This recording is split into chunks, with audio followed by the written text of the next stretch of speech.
When the apocalypse started, the protagonist put together a group and created a safe zone, but everything changed because of these wide-open legs here. They rescued a woman, and of course it was because she's very kind. Really kind, if you know what I mean. The problem is she was an enemy infiltrator and opened the gates during the night. Now he was hanging there, about to become zombie food, while his girlfriend was clinging to another guy. She laughs in his face, those friends who helped him so much. Now they were lying on the ground, and in the end, all of this is the protagonist's fault, and those beautiful legs. Now the most he can do is curse her and wish her a miserable death. But the hottie doesn't care, since she's got the fat guy's protection. So the fat guy just thanks him for the supplies and presses the button, making the protagonist fall into a cage full of hungry zombies. He wanted to have a taste of the hottie, but ended up becoming zombie food. In his final moments, he cursed and thought that if he had another chance, he'd get revenge on all of them. Then he opened his eyes in another place. Those legs were open for him again. He had barely opened his eyes, and the bitch was already telling him not to forget the bride's 400,000. But this time, things will be different. It won't just be pretty legs that will fool him this time. Actually, I think in the future, pretty legs will hook him again. But who doesn't fall for something like that can throw the first stone.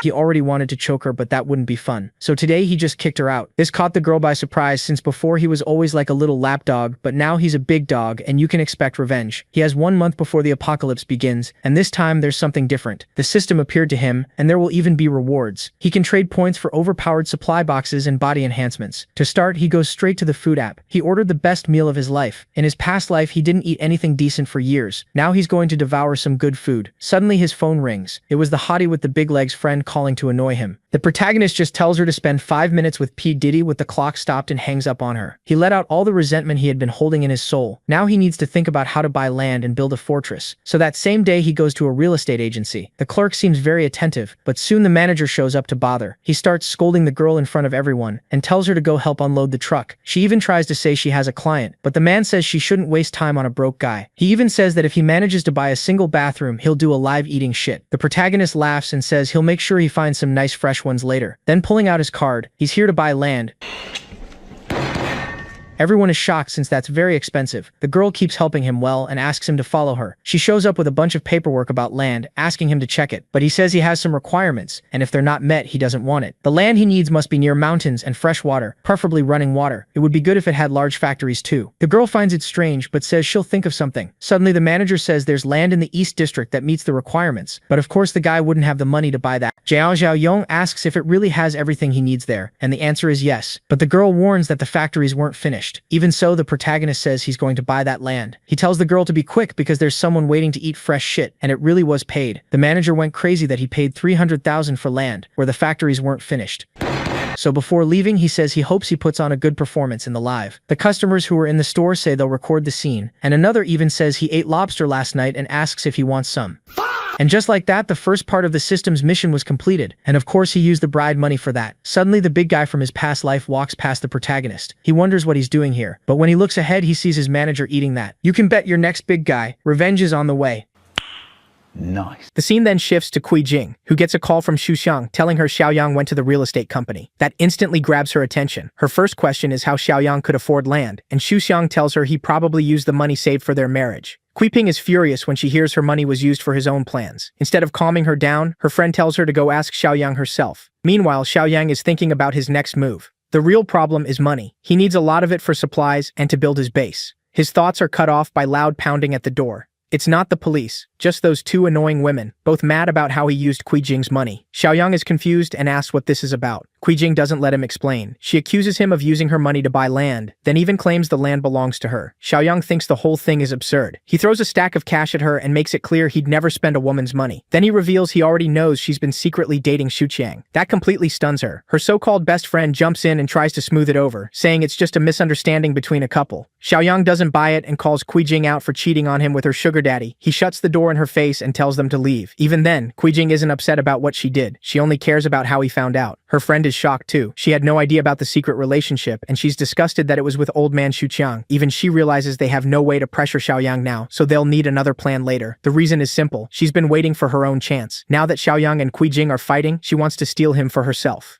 Leaving those two behind, Xiaoyang heads to the unfinished factory. The construction team leader says the place needs a lot of renovation, plus full defense systems, so the project will take time. With all the defenses Xiaoyang wants, even the crew thinks it's over the top. Still, he orders them to finish everything in 1 month. The leader says that's impossible with their current manpower. Then he adds that it could be done faster, if Xiaoyang pays more. To rush the work, they'll need at least 20 million yuan. Xiaoyang doesn't flinch. He just asks if that's the real number. The leader says they'll also need 5 million upfront to start. Xiaoyang agrees and says he'll transfer the money within a week, as long as they begin right away. The leader is left speechless. Xiaoyang also promises that if he fails to pay, he'll transfer the land to them to cover the loss. With that, the deal is set. But then their talk is interrupted by Jing's friend. She walks over acting close to him and grabs his arm, asking what he's doing there. Xiaoyang is already annoyed. In his past life, she helped Jing take his family's property. He plans to deal with her later, but for now, he asks why she's here. She ignores the question and asks if this is the land he bought, wondering if he plans to build a villa on it. Done being polite, Xiaoyang pulls away and says it's none of her business. That only makes her angrier. She can't believe he's treating her so coldly. Xiaoyang turns back to the workers and tells them to make the gate area wider. Ignored again, she gets frustrated. She knows Jing's relationship with him is falling apart, so she still thinks she has a chance. Back at his apartment, Xiaoyang tries raising money by using his house as collateral. Even that won't cover the upfront payment, so he starts thinking of bigger scams. Since the apocalypse is coming anyway, he even considers selling the same place to several buyers. His quiet moment is broken by an old man pounding on the door and yelling for him to open up. It turns out to be his wealthy neighbor, Grandpa Li, who already owns the first 2 floors and now wants Xiaoyang's apartment too. In the old timeline, Xiaoyang kept this place because he thought it would be his future wedding home. But after everything that happened, and with Grandpa Li constantly bothering him, he starts thinking differently. Grandpa Li scolds him for going out partying, but Xiaoyang flatly denies it. Instead of arguing, Xiaoyang suddenly agrees to sell the apartment. That instantly changes the old man's mood. He's shocked to hear Xiaoyang say yes. But Xiaoyang says there's one condition. His new place won't be ready for 6 months, so he wants 5 million upfront to pay off his loan first. If Grandpa Li refuses, Xiaoyang is ready to end the talk right there. At the last second, the old man agrees, but wants a contract so neither side has problems later. That doesn't bother Xiaoyang at all, especially since he knows Grandpa Li won't live long enough to matter, so things are going well. He'll soon get 5 million from Grandpa Li, and with the 3 million he already has lined up, he now has 8 million total. And since he finished the first mission requirement, he can finally claim the reward. Next, Xiaoyang tears through the grocery store, loading up supplies at full speed. People around him start wondering if something is wrong with him. Their reaction makes sense. He's pushing around 7 carts packed with goods. Some customers think someone scared him with rumors about the end of the world. Xiaoyang ignores them and completes the second task. Now he has to decide how to spend his points. He could raise his stats, but the better choice is the protagonist's toolbox. So he picks it without hesitation and spends everything. A glowing mystery box appears. Inside is a powerful space ring that can store items in a frozen dimension. Xiaoyang is more than happy with a reward like that. Now he won't have to worry about his food spoiling in storage. But the system doesn't stop there. It raises the goal from 1 year of supplies to 10 years if he wants more points. His huge shopping spree draws attention, and security shows up to handle the disturbance. Young Tao is shocked to see Xiaoyang there. Back in school, Young Tao was one of the bullies who picked on weaker students, including Xiaoyang. Now he's shouting at him again, ordering Xiaoyang to put everything back instead of causing trouble. Xiaoyang just smiles and says Young Tao hasn't changed at all. He says he'll pay for everything, but Young Tao assumes he's bluffing and demands immediate payment. An hour later, 4 cashiers finally finish scanning all the items. The bill comes to nearly 57,000 yuan. Young Tao immediately orders Xiaoyang to pay. Xiaoyang calmly swipes his card. To Young Tao's shock, the payment goes through. Humiliated, Young Tao starts to leave with his men, but Xiaoyang stops him. He says Young Tao was rude to him for no reason, so he wants a proper apology, or he'll return everything.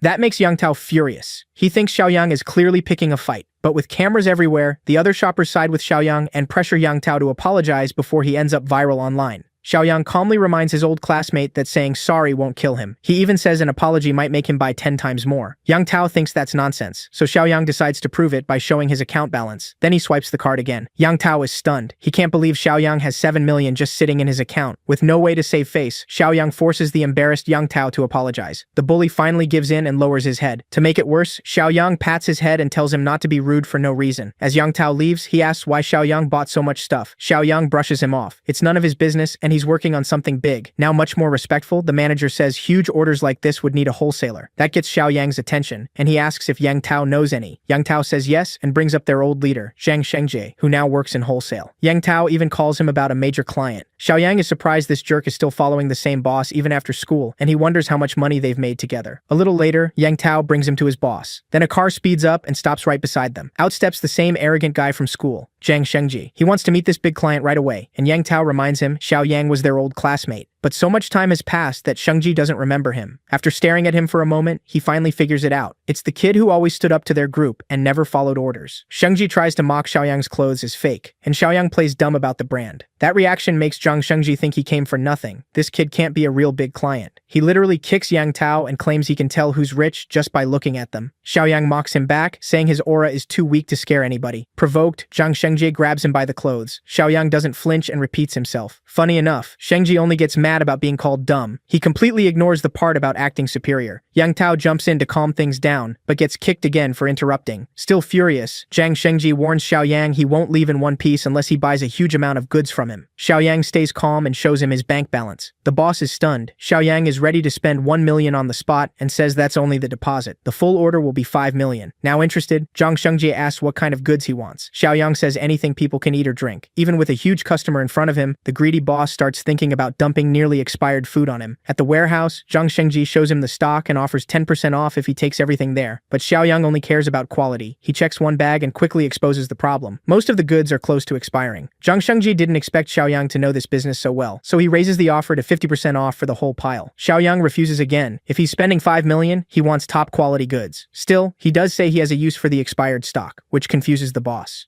Since the discount is already out there, Xiaoyang uses it in the negotiation. He wants all the expired goods too, but he'll pay for them in a month. Zhang Shengji agrees, though he worries Xiaoyang might back out once the food fully expires. Xiaoyang offers his house as collateral, which makes the boss even more curious about his plan. Xiaoyang isn't worried at all. He gives Shengji one hint. Within days, even expired food will become a luxury. That sends a chill through the boss, but Xiaoyang refuses to explain. He closes the deal and says he'll send the delivery address later. Then Xiaoyang gets a call. Someone wants to buy his house. He finishes up at the warehouse and leaves the rest to them. As he goes, Yang Tao wonders if they were the ones who got played. Even the boss can't figure out how this normal-looking kid spends millions so casually.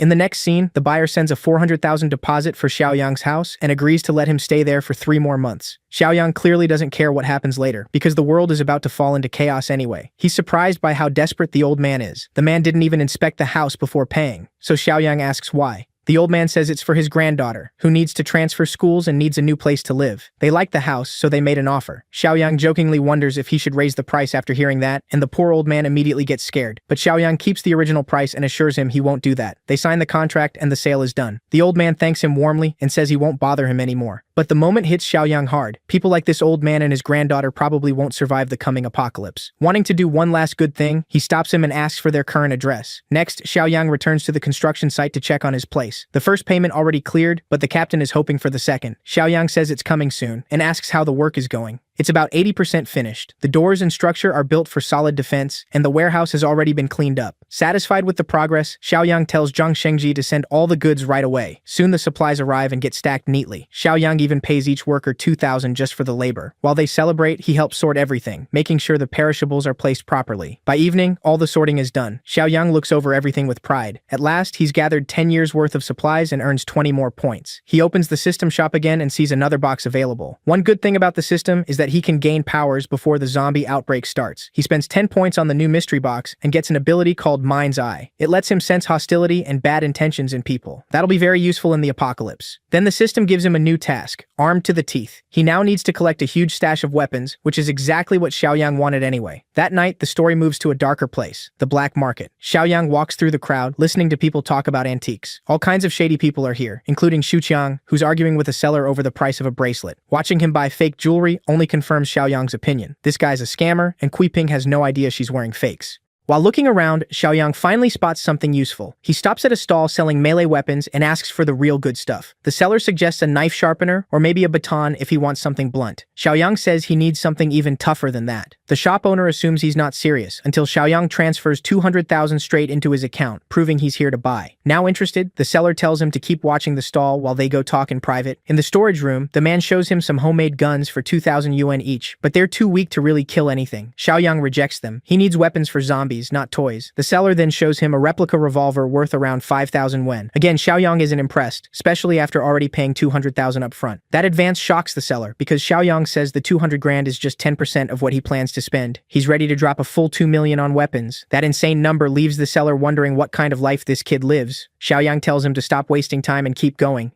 Ready to show the real goods? The man carefully seals up his place to make sure nobody is watching. He tells Xiaoyang he came to the right person, because he can connect him with a supplier for top-quality weapons. The real deal will happen in a couple of days. When Xiaoyang leaves the storage room, he runs into Shuxiang again. The guy figures Xiaoyang must have sold a bunch of stuff on the black market to start living well. Xiaoyang ignores the bait and decides to test his new skill on this fool. Using Mind's Eye, he checks the seller first and sees no bad intent. Shuxiang, though, is full of it. So Xiaoyang fires back, saying Kuijing matches those fake bracelets. Both are worth the cheap junk he bought. That one line instantly sets Shuxiang off. When the seller asks if they know each other, Xiaoyang says it's better to call him an enemy. Now that they're doing business, the seller sides with Xiaoyang and offers to rough the old creep up for bothering him. Xiaoyang leaves pleased, while Shuxiang is almost in tears as a group of tough men walk toward him with a baton. They throw him to the ground and beat him until he's covered in bruises. That only makes him hate Xiaoyang more, and he swears revenge. 2 days later, a truckload of weapons arrives for Xiaoyang, finishing the mission and giving him a bonus reward too, a physical enhancement potion. It has a X2 effect, so it's better than the one sold in the store. Not wasting a second, he loads the syringe and injects himself. Right after, he sees his strength pass the average man's 5 points. He's now at 7, a 40% boost in power. Then he checks the store, which only offers a survival kit and another physical enhancement potion. Wanting even more strength, he buys the potion and injects it too. Now Xiaoyang reaches 8 strength points, giving him 60% more power than an average man. To test it, he grabs a hardened rod. Xiaoyang kicks it hard enough to bend it and crack the nearby wall. With power like this, zombies are in trouble. After that, he stores all his weapons in the spatial ring, pulling every crate into the space inside. Looking over his situation, Xiaoyang knows the apocalypse starts in 2 days. He needs to handle any loose ends now, which makes him think of the old man he met. Even after being betrayed in the old timeline, Xiaoyang still wants to help people when he can, so he plans to give that family enough supplies to survive. After that, it's up to them. Soon, Xiaoyang reaches the old man's home. It took some effort to find the place, and climbing the stairs tells him just how hard the old man's life must be. As he stands at the door, he decides to unload the supplies first to make things easier. The ring brings out the food and crates outside, and then he knocks. The old man comes over nervously, apologizing about the rent, but freezes when he sees Xiaoyang there. He's even more shocked by all the supplies the kid brought. Xiaoyang says there's no time to explain, and they need to move everything inside fast. Once the crates are inside, the old man is amazed by Xiaoyang's stamina. Xiaoyang looks around and decides the apartment is secure enough. He warns the old man to tell no one what he's about to hear, then says they need to use these supplies carefully because the world is about to change. Then he notices a photo of the old man's granddaughter. To his shock, it's Shanshan, a friend he made during the apocalypse. He asks to confirm it, and her grandfather is stunned that Xiaoyang already knows her name. Worried, Xiaoyang asks where she is. She's in her hometown, studying and getting ready to transfer schools. In the original timeline, he met her after she was left with deep regret over her grandfather's death. The old man died saving her, and Xiaoyang refuses to let that happen again. First, he tells the grandfather he can't move into his house. The old man panics, but Xiaoyang calms him and explains the truth. The world ends tomorrow, zombies are coming, and nowhere will be safe. That's why they need to pick Shanshan up first and decide where to stay after. The old man can barely process all that at once. Still, Xiaoyang has to make him understand. He compares it to a famine, where food will become the biggest problem. Then he proves something is wrong by pulling all the furniture and crates back into his ring. Shanshan's grandfather is speechless until Xiaoyang says he has powers and can see the future. That's why they need to go to Shanshan's school right now. Next, they're in the car racing to the school. When they arrive, Xiaoyang asks for her dorm and starts searching with the old man. They find Shanshan getting slapped around by a jealous girl over some boy who likes her. Even though Shanshan keeps saying she has nothing to do with him, the girl hits her again for making excuses. The group keeps bullying Shanshan for acting like she doesn't care. Luckily, her grandpa rushes over to find her. The helpless old man tells the girl to let her go, but a few violent teens step in and threaten him for interfering. For his granddaughter's sake, the old man charges in anyway and faces the 3 boys. One of them raises a baseball bat at his head, but before it lands, Xiaoyang catches his arm and mocks them for acting like gangsters when they're just kids. The punks laugh at him, but Xiaoyang answers with one brutal kick that drops the first guy on the spot. The other 2 immediately wonder if he's some kind of pro. They still try to surround him and Xiaoyang lets them. The guy with the club swings from his blind side, but Xiaoyang ducks it easily.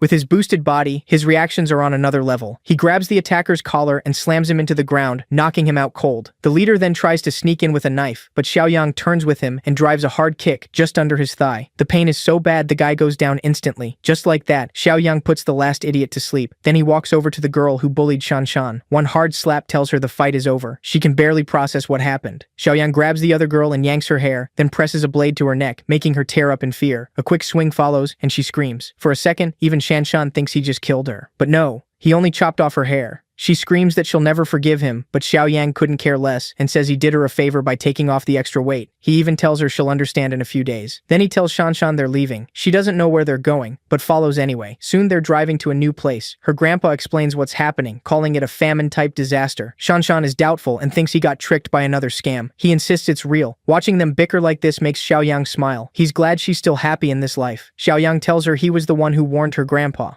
This version of Shanshan has no idea who he is, so he introduces himself properly. She thanks him for saving her from the bullies, but Xiaoyang isn't worried about them. They likely won't survive what's coming. Shanshan is still confused about what's about to happen. Xiaoyang explains he only called it a famine so her grandpa could understand easier. That gives her a little hope, until he replaces that word with apocalypse, and crushes it right away. He says the news should already be showing signs of chaos. Shanshan checks her phone and finds a bunch of videos about some rabies-like sickness is making people lose control and attack others. The more clips she watches, the more scared she gets. The infected look terrifying. Xiaoyang realizes he was right. The apocalypse is almost here. Shanshan learns that tomorrow, toxic smog will officially break out and cover several provinces. The smog will permanently change living things. A huge part of the population will turn into zombies right away, and after that, they'll hunt down anyone still normal. And once those survivors die, they rise too, making the horde even bigger. At least Shanshan knows what zombies are, but this is still too crazy for her to fully believe. Xiaoyang figures she'll accept it soon enough, especially once the world falls apart within a week. For now, they have another problem. Traffic. Even the emergency lane is jammed, which catches Xiaoyang off guard. With the road packed, Shanshan worries zombies will reach them while they're trapped. Xiaoyang tells her it isn't that bad yet since the apocalypse hasn't fully started. Still, even before the main disaster begins, a smaller outbreak could easily happen here. Then a reckless driver forces his way between lanes and slams straight into Xiaoyang's car. That instantly pisses him off, so he blocks the guy from getting into the emergency lane. The driver stops beside them and starts yelling at Xiaoyang. Once they realize it's some spoiled rich guy in a Mercedes, Shanshan's grandpa says to drop it. Xiaoyang disagrees.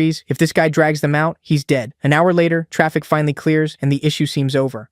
But Shanshan spots that same driver racing up again, trying to cut in. Even Xiaoyang is shocked by how stubborn this guy is. The idiot rushes ahead just to taunt them. Shanshan's grandpa says it's too dangerous and tells Xiaoyang not to sink to his level. But Xiaoyang no longer cares about people like this, especially with the apocalypse about to wipe away any rules. So he rams the man's car, sending it spinning into the roadside. The spoiled driver stumbles out of the car and instantly calls traffic police, trying to get Xiaoyang arrested. He's the kind of person who never lets a grudge go. In the next scene, the group returns to the facility Xiaoyang has been preparing. Even Shanshan's grandpa is stunned they'll be living here now. Xiaoyang tells them their lives will change forever starting tomorrow, so they should rest while they can. The next day, our boy is relaxing in the sun when Shanshan joins him. For once, she actually slept well after all her classes. Xiaoyang is eager to show her the fortress he built. As he walks her through it, he explains the concrete walls and the remote gate, strong enough that nobody's getting through. He lays down one hard rule. No one enters the fortress without his permission. That makes Shanshan worry about future survivors. Does this mean he'll just leave them outside to die? To answer that, he brings them somewhere else, explaining that disasters bring out people's worst side. Because of that, they have to be careful around others. If they're too kind, it could get them killed. He says he already set up a buffer zone, a temporary shelter for survivors while he's away. Still, he warns them again, never let anyone into the main fortress. After that, he takes them to the food storage area and explains how they'll manage supplies. Once inside the warehouse, he gives them one last check. Using his eye of insight, he reads their intentions. Seeing clear trust from both of them, he's glad they mean well. Next, Xiaoyang summons some weapons and says these will be vital for survival. Grandpa gets a shotgun while Shanshan receives a strong crossbow. He gives them one main warning: never let these weapons fall into someone else's hands. Now back to the system mission. Xiaoyang needs to find his old partner Jiang Qi, also a friend from the original timeline. The hard part is figuring out where he is. Luckily, the system gives him the exact city Jiang Qi is in. He leaves Shanshan and her grandpa in charge and reminds them not to break his rules. Then he heads out to recruit another member for the fortress before the apocalypse fully starts. The scene shifts to a KTV spot, where a group of friends is hanging out and singing karaoke. After a while, they head to the bathroom. There, Jiangqi accidentally bumps into a pretty girl and quickly apologizes. Her boyfriend doesn't care and kicks him anyway. Jiangqi goes flying back and hits the floor, while his friend rushes over to check on him. Four Eyes steps up and squares off with the thug who hit Jiangqi, which only makes the guy madder. He grabs Jiangqi's friend and starts messing with him. Jiangqi begs him to stop and let his friend go. A waiter sees all this happening. He's already sick with a cold, and now this fight breaks out too. He quickly jumps in to stop it. The annoying rich punk acts tough and grabs the waiter too, but the waiter signals the two kids to run. Jiangqi and his friend take the chance and bolt. They make it back to their karaoke room, safe for the moment. The others are shocked to see them rush in like that. Four Eyes explains they bumped into some thug's girl and got beaten for it, and only escaped because the waiter helped them. That gets the other two fired up. They want to go back and beat the guy for messing with their group. Jiangqi calms them down, saying there's no point in looking for more trouble. But things are about to get much worse. That waiter is now beaten bloody, and the rich thug has brought 3 more friends to go after Jiangqi's whole group. He orders his men to grab them at once. Jiangqi and Four Eyes can't fight back, so they immediately crouch down. There's only one guy in their group brave enough to resist, and the second he tries to speak up, the thug leader smashes a bottle bottle over his head. Chen Chong, yes, that's really his name, ends up with blood pouring from his head. The scene switches to Xiao Yang, who pulls up outside the bar, figuring it makes sense that Jiang Qi would be here. Chen Chong is down hard, and with that much blood on the floor, he needs a hospital fast. The thug leader looks to his girl for approval, and she says they should punish the guy who bumped into her, and that puts Jiang Qi next in line for a beating. Out of nowhere, Chen Chong lunges up and tries to attack the thug leader. If another guy hadn't stopped him, he might have crushed his face. The thug leader is shocked a college kid would dare fight back and smashes another bottle over Chen Chong's head. Chen Chong drops again, and his friends cry out in panic. Seeing that sends Jiang Qi into a rage, but he and the others are quickly held down. The last member of their group trembles off to the side. The waiter is barely staying conscious while the thugs keep beating Jiang Qi's group. When he finally swings, he misses completely. Then something changes, the waiter's eyes turn bloodshot, and he throws himself into the fight like a wild animal. He bites one man in the shoulder, horrifying everyone there. The thugs have no clue what just happened or why the waiter suddenly snapped. They rush to hold him down, but he's way too strong. The waiter spins around and bites another thug on the arm. He's fully gone now, overpowering the man and slamming him to the floor. Then to everyone's shock, that same beast is easily pinned by some random guy, who turns out to be Xiao Yang. He steps right in and tells everyone to quit messing around. The thugs are stunned. A second ago, they were getting wrecked by the waiter, and now this one kid has him pinned with no effort. The thug leader demands to know who Xiao Yang is, but Xiao Yang ignores him and asks Jiang Qi if he's been bitten anywhere. Luckily, he hasn't, though he has no idea why Xiao Yang is asking that. Xiao Yang tells him to come with him right now. They need to leave, but the thug leader still isn't done and blocks their way. At the same time, one of his own men starts getting a brutal headache after being bitten. Xiao Yang instantly understands. The infection is spreading fast, and that guy is about to turn. He asks if the bite on his shoulder came from the same rabid waiter. The thug confirms it, but still doesn't get why it matters. Xiao Yang realizes the man was already infected, and with a bite that close to his head, he's finished. Xiao Yang grabs the zombie waiter, throws him into the restroom, and slams the door shut. The thing keeps smashing against it, but zombies at this stage still can't figure out how to open doors.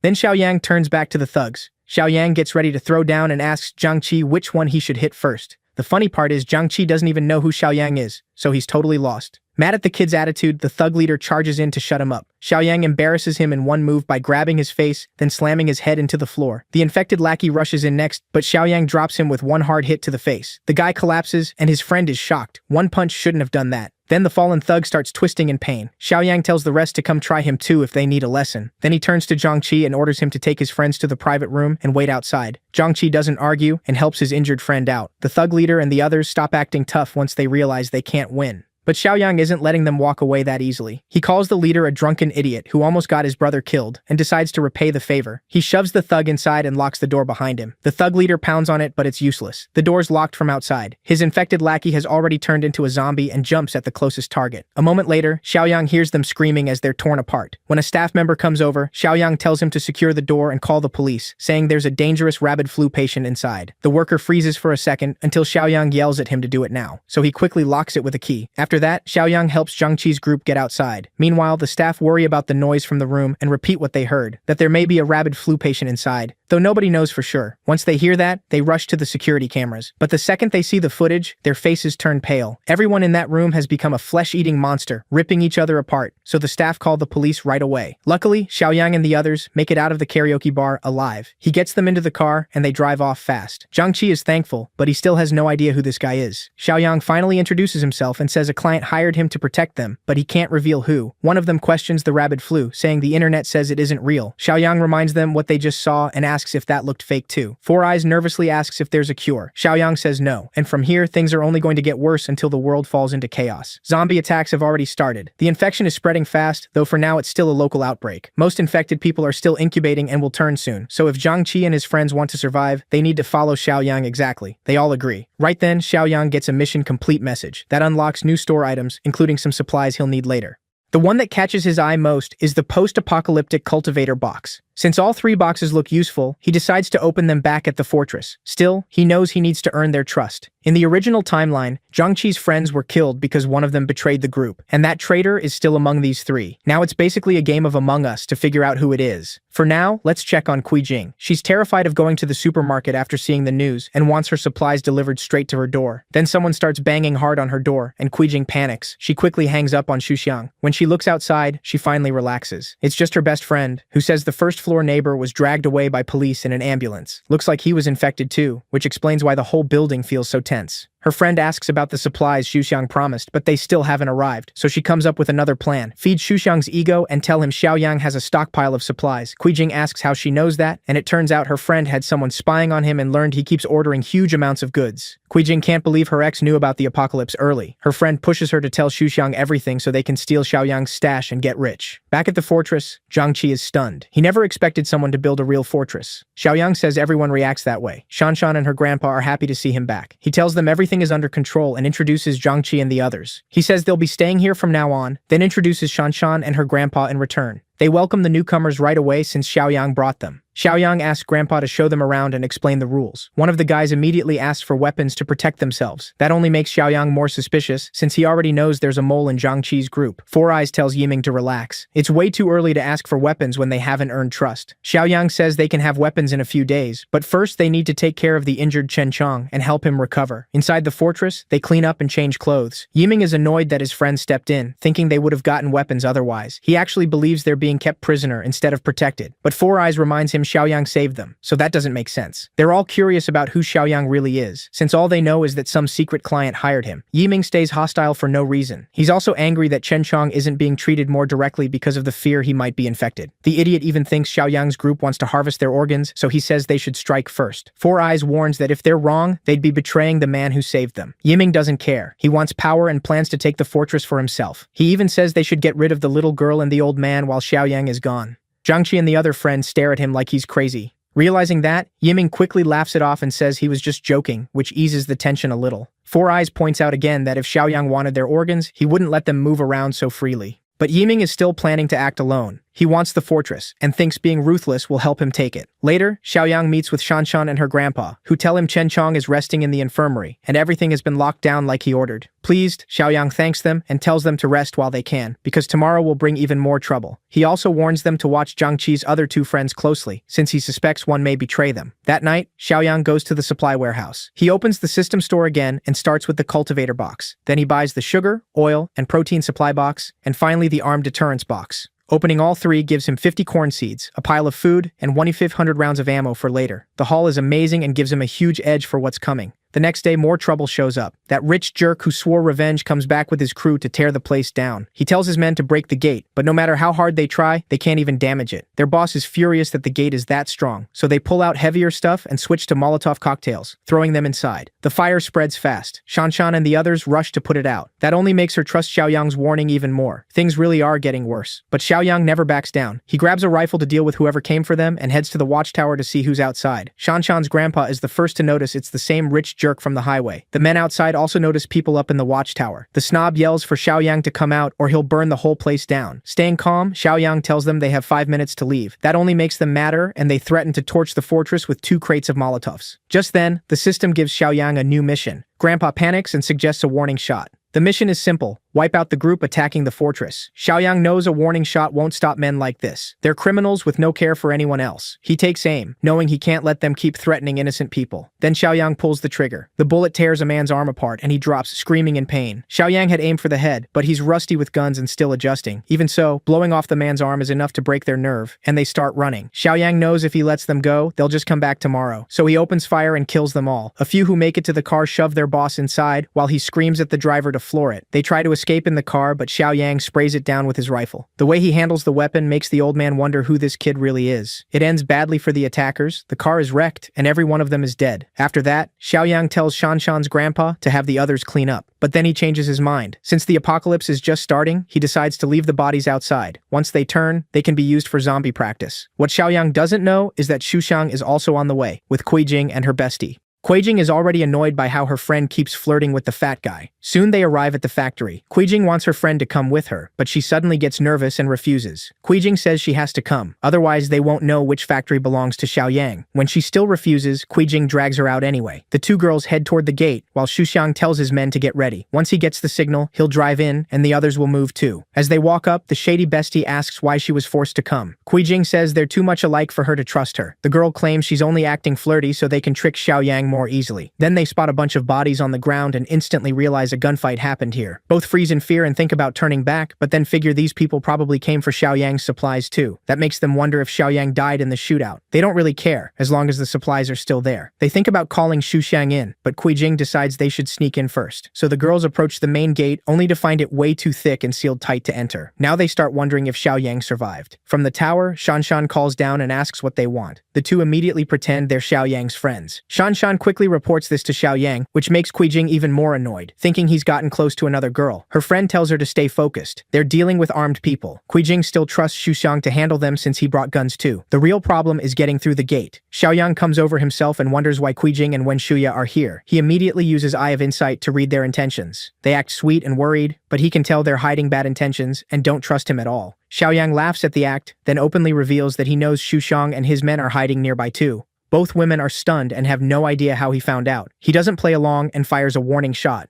Jing and Wenshuya are shocked he's really going this far. Wenshuya keeps calm and tells Jing not to panic. They're facing a man with a gun, but Xiaoyang has no plan to kill them quickly. That would be too easy. Suddenly, one of the corpses rises as a zombie, and then the others start changing too. The same rabid flu from the news is bringing the dead back. For Xiaoyang, this is the perfect moment. He wants those two to face a worse end at the hands of zombies. Jing and Wenshuya take off running from the monsters chasing them. They rush back towards Xuxiang, who still doesn't know what's happening. Then he sees the zombies charging after them. The two women nearly break down, begging the fat man to save them. Xuxiang never expected to run into infected people out here. He instantly changes plans and orders his men to retreat. He doesn't even try to save the women. Jing refuses to die like this. The scheming woman throws her purse at her own best friend, making Wenshuya stumble and crash to the ground. With no way out, Wenshuya is swarmed by the zombies.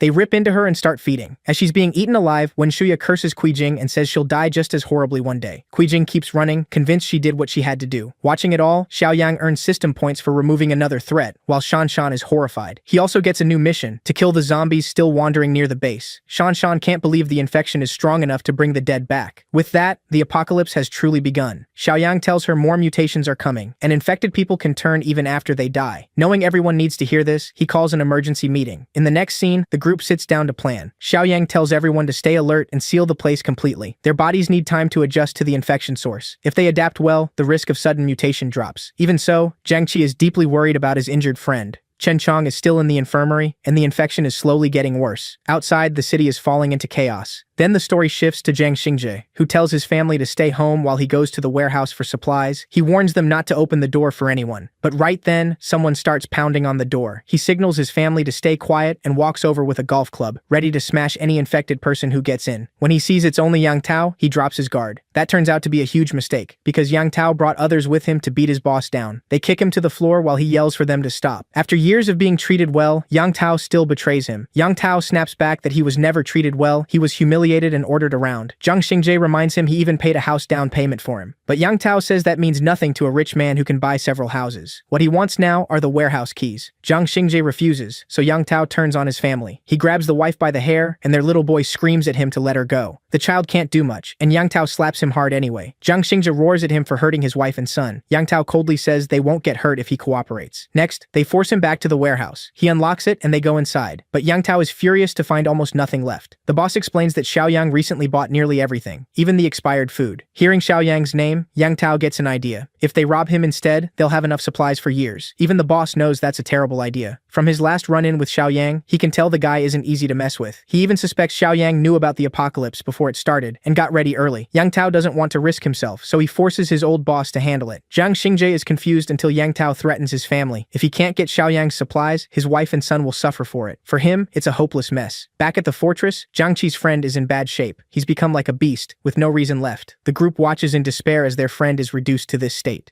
Then Yiming says they should put him down. That immediately makes Xiaoyang suspicious again. Jiangqi can't believe Yiming would say that, but Yiming means it. He says there's no point keeping an infected person alive, especially one who's basically already gone. If he breaks free, everyone else will be in danger. It hurts to hear, but he's right. Xiaoyang agrees. There's no cure, so their friend can't be brought back. To test Yiming, Xiaoyang hands him a blade to see what he'll do. Yiming freezes at first, then understands. Xiaoyang wants him to kill his infected friend. Yiming trembles as he stares at the weapon. Xiaoyang presses him, reminding him that he was the one asking for a weapon. If that's what he believes, leaves, then he should be the one to send his friend off. Before it goes further, Zhang Qi knocks the blade away. He knows how heavy that choice is and offers to do it himself. Xiaoyang quickly warns him that if he does this, he'll be taking a life. That's not something to take lightly, but Zhang Qi trusts Xiaoyang and still decides to do it. Seeing his resolve, Xiaoyang lets him step forward. In the next moment, Zhang Qi raises the blade and is just about to strike when Xiaoyang suddenly stops him. Even after agreeing, he changes his mind at the last second. Chen Chong's case is different, so Xiaoyang doesn't want him killed yet. He still has a use for him. The system had already warned him that Chen Chong's mutation is rare. Once he's alone in the room, Xiaoyang checks on him. Right now, Chen Chong is nothing but a savage monster. But Xiaoyang walks right up to him without fear and reminds him that he still has one last job. The next day, a car slams into a pole. It's the boss, having such a terrible day that he can't even drive straight. Luckily, he's close enough to the fortress to go on foot. But things get worse when a zombie suddenly attacks him. It bites his arm. He shoves the thing off, then runs back to the car. Grabbing a metal pipe, he cracks the zombie in the head. He keeps smashing until its head is turned into a bloody mess. But he spent too long on one zombie, and now more are closing in. Even with his injury, he keeps moving toward the fortress. Meanwhile, Xiaoyang has his people geared up. They're all armed and ready to clear the zombies near the base. Shanshan struggles with the protective gear. It's uncomfortable, but they need it. Xiaoyang explains that zombies can burst forward with crazy force, and that's dangerous for people without battle experience. They can take the gear off later. Outside, they pick one zombie as their target. Xiaoyang tells everyone to get ready. They're close enough to attack. The zombie suddenly spots them and charges. As it rushes in, Xiaoyang reminds the team to cover each other and keep their distance. He slips past the zombie's lunge and shows them how to make an opening after a dodge. The best places to hit are the temples and the back of the neck. The neck is the weak point. Surprisingly, Four Eyes is brave enough to swing at the zombie's face, but instead of landing a real hit, he just hurts himself. Xiaoyang tells them hitting the skull is useless. It's one of the worst moves they can make. That mistake gives the zombie a chance to attack, forcing Four Eyes to block with his weapon. The creature keeps pressing him while he shakes and calls for help. Still, Xiaoyang is impressed that he managed to defend himself. Then Zhang Qi charges in and goes for the neck. He hits the weak spot perfectly, opening the way for the others to swarm in and finish it. Xiaoyang reminds them that repeated strikes are key to making sure a zombie stays down. Zhang Qi turns and asks how they did, but Xiaoyang says they should already know. Then another zombie rushes him from a blind spot. Zhang Qi yells to warn him. The zombie is only inches from his shoulder when Xiaoyang spins around and grabs it by the head. Without a hint of fear, he turns it into another lesson. Always watch your surroundings. The others are stunned by his speed and reflexes. Now let's check on the boss. He's regretting everything when he sees several vehicles parked outside the fortress. For a second, he wonders if someone else already killed Xiaoyang. Then he hears people talking nearby. He recognizes Xiaoyang's voice and moves closer to look. Hiding behind a car, he stares in shock. Xiaoyang and his team are taking down zombies with ease. What he doesn't notice is Wen Shuya's zombie body crawling out from under the car and grabbing his leg. She pulls him down hard. With no way to defend himself, the boss braces for death as the zombie lunges at him. But just before she can kill him, her head explodes. Xiaoyang got there just in time and saved him. The boss pushes the body aside while Xiaoyang asks why he's here. The boss starts to explain, but before he can finish, Xiaoyang sees the bite on his arm. He points his gun at him and says he's already done for. The boss begs him to listen before pulling the trigger. Xiaoyang agrees to hear him out but keeps his distance. Even the boss knows there's no saving him now. It's only a matter of time before he turns. But he doesn't want his family to die the same way. He explains that Yang Tao attacked them and is holding them hostage to get Xiaoyang's supplies. He's done plenty of bad things in his life, but nothing like what Yang Tao is doing now. His family is innocent, and he knows Yang Tao won't spare them, so he begs Xiaoyang to save them. Xiaoyang is conflicted. He knows Zhang Shengji is selfish, but the man did help deliver the supplies. On top of that, his group has more men than women, so saving that family could help balance things out. He's even more willing when the system gives him a mission to protect the boss's family for 25 points. He also still has his current mission to wipe out the undead around the base, so Xiaoyang agrees to protect the boss's family. Hearing that, Zhang Shengji drops to the ground, overwhelmed with gratitude. But now the time has come. The boss knows he'll turn soon, and he doesn't want to die like a normal man. Understanding that, Xiaoyang tells Shanshan to bring a bike from storage. She doesn't get why, but she does it. Then Xiaoyang tells the boss to get away from everyone and isolate himself somewhere no one can reach him. He doesn't explain much, but says it's the best move before the infection takes over. The boss accepts and thanks him again. In the next scene, Zhang Shengji rides off on the bike. He's slowly turning, and his last thoughts are of his family. After he leaves,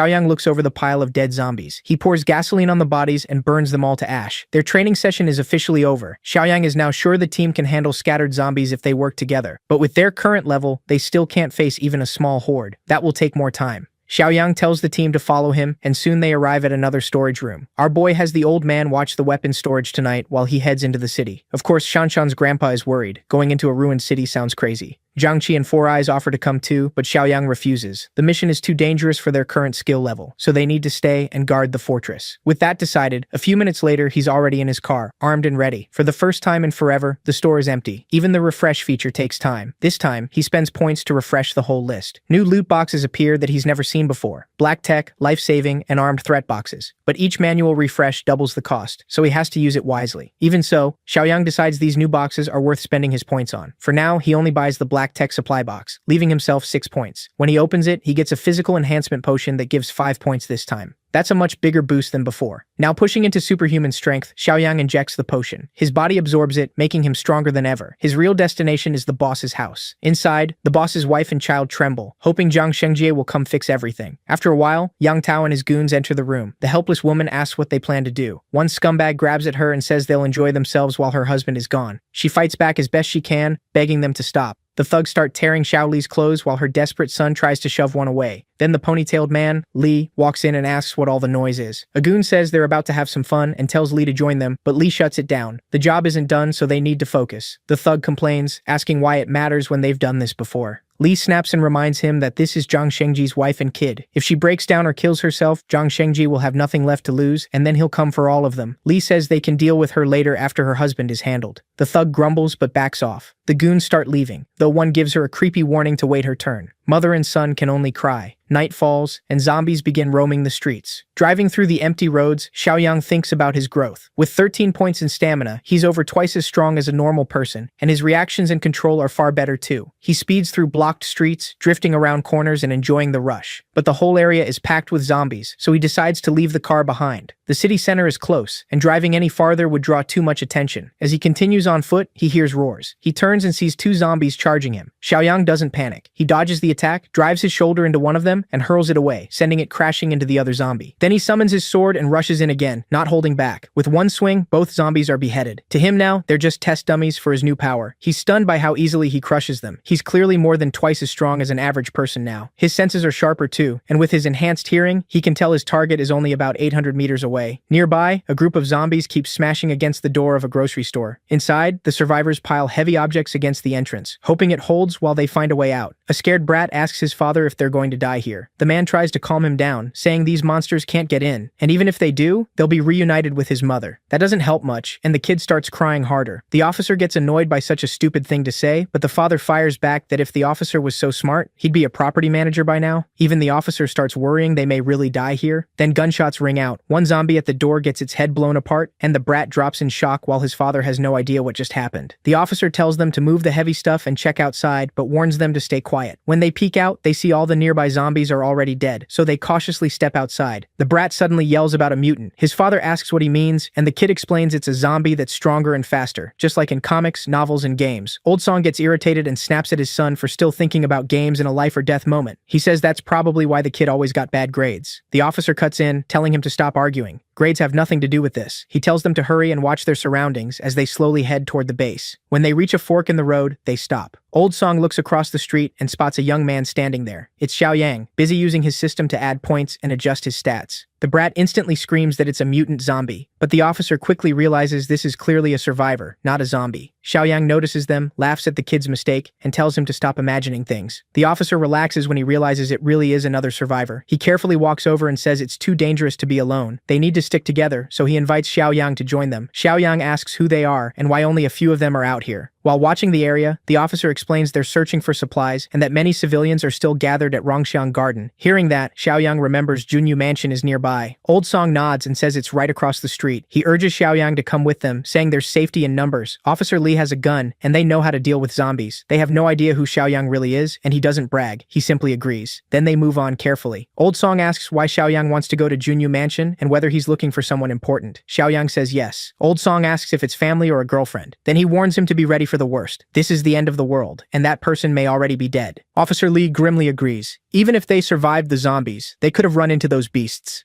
That catches Xiaoyang's attention, and he asks what he means. Officer Lee says a gang of thugs is hiding in the Buyu Mountain Villa area in the east. To survive, they prey on other survivors, and his group already lost many people to them. He doesn't want to say more and reminds everyone to stay careful around other survivors too. Suddenly, the brat yells for the officer to watch out. Officer Lee turns and sees a zombie lunging at him. He quickly drops it with a few precise shots. After the close call, Officer Lee pants hard, shaken because he thought he was dead, but the gunfire has already drawn more zombies. The officer starts to panic, then spots an abandoned bus. Everyone runs for it. Xiaoyang smiles at their choice. Running blindly could pull in even more zombies, but a bus makes a solid defensive shelter. The problem is obvious too. If it falls, there's nowhere to retreat. He gives the plan a mental score of 70. The others climb into the bus, and Officer Lee tells Xiaoyang to hurry. Xiaoyang leaps inside, and Officer Lee slams the door shut behind him. He warns everyone to check the seats for hidden zombies, but the brat shouts that the zombies are still coming. Officer Lee grits his teeth as he realizes they escaped fast, but not fast enough. The zombies start slamming against the bus, trying to force their way in. More gather every second, and the officer struggles to hold the door closed. Then Zhang reaches out and slams the door shut with such force that the zombies are thrown back and the entrance seals tight. Officer Lee just stares, shocked by that kind of strength. Zhang Xiaoyang says he'll hold the door shut and tells them to break the windows and fight from there. To everyone's surprise, Officer Lee agrees and puts his trust in Zhang Xiaoyang. They immediately smash the bus windows. The zombies clinging outside get hit in the head by Old Song, while the others back him up. They keep Old Song steady so he doesn't fall out the window. Officer Lee avoids using his gun since he's low on ammo and wants to save it for a real emergency. Then Zhang Xiaoyang pulls out a crossbow and hands it to Officer Lee. The officer is confused, wondering where it even came from, and Zhang casually says he picked it up earlier. With that, Old Song and Officer Lee join the fight, using the crossbow and brute force to clear the zombies. After a hard fight, they wipe them out and finally leave the bus. The brat gets way too confident, convinced they escaped by fate and must be chosen in this apocalypse. Zhang tells everyone to stay sharp and not repeat the same careless mistake. Back at the fort, everyone is hoping Zhang Xiaoyang is safe. That night, Liu Yiming volunteers to stand guard. The glasses guy asks why he's suddenly so eager, and Liu Yiming snaps at him to quit talking nonsense, saying he's always taken his duties seriously. The fatty gets shut down fast and asks why Liu Yiming is so upset over a little joke. Uncle Sheng steps in and says if Liu Yiming is taking watch, everyone else should rest. He tells Liu Yiming to wake them right away if anything happens. As the night grows later, Liu Yiming sits there, thinking about how everyone is probably asleep by now. Then he decides it's time to handle what he planned before Zhang gets back.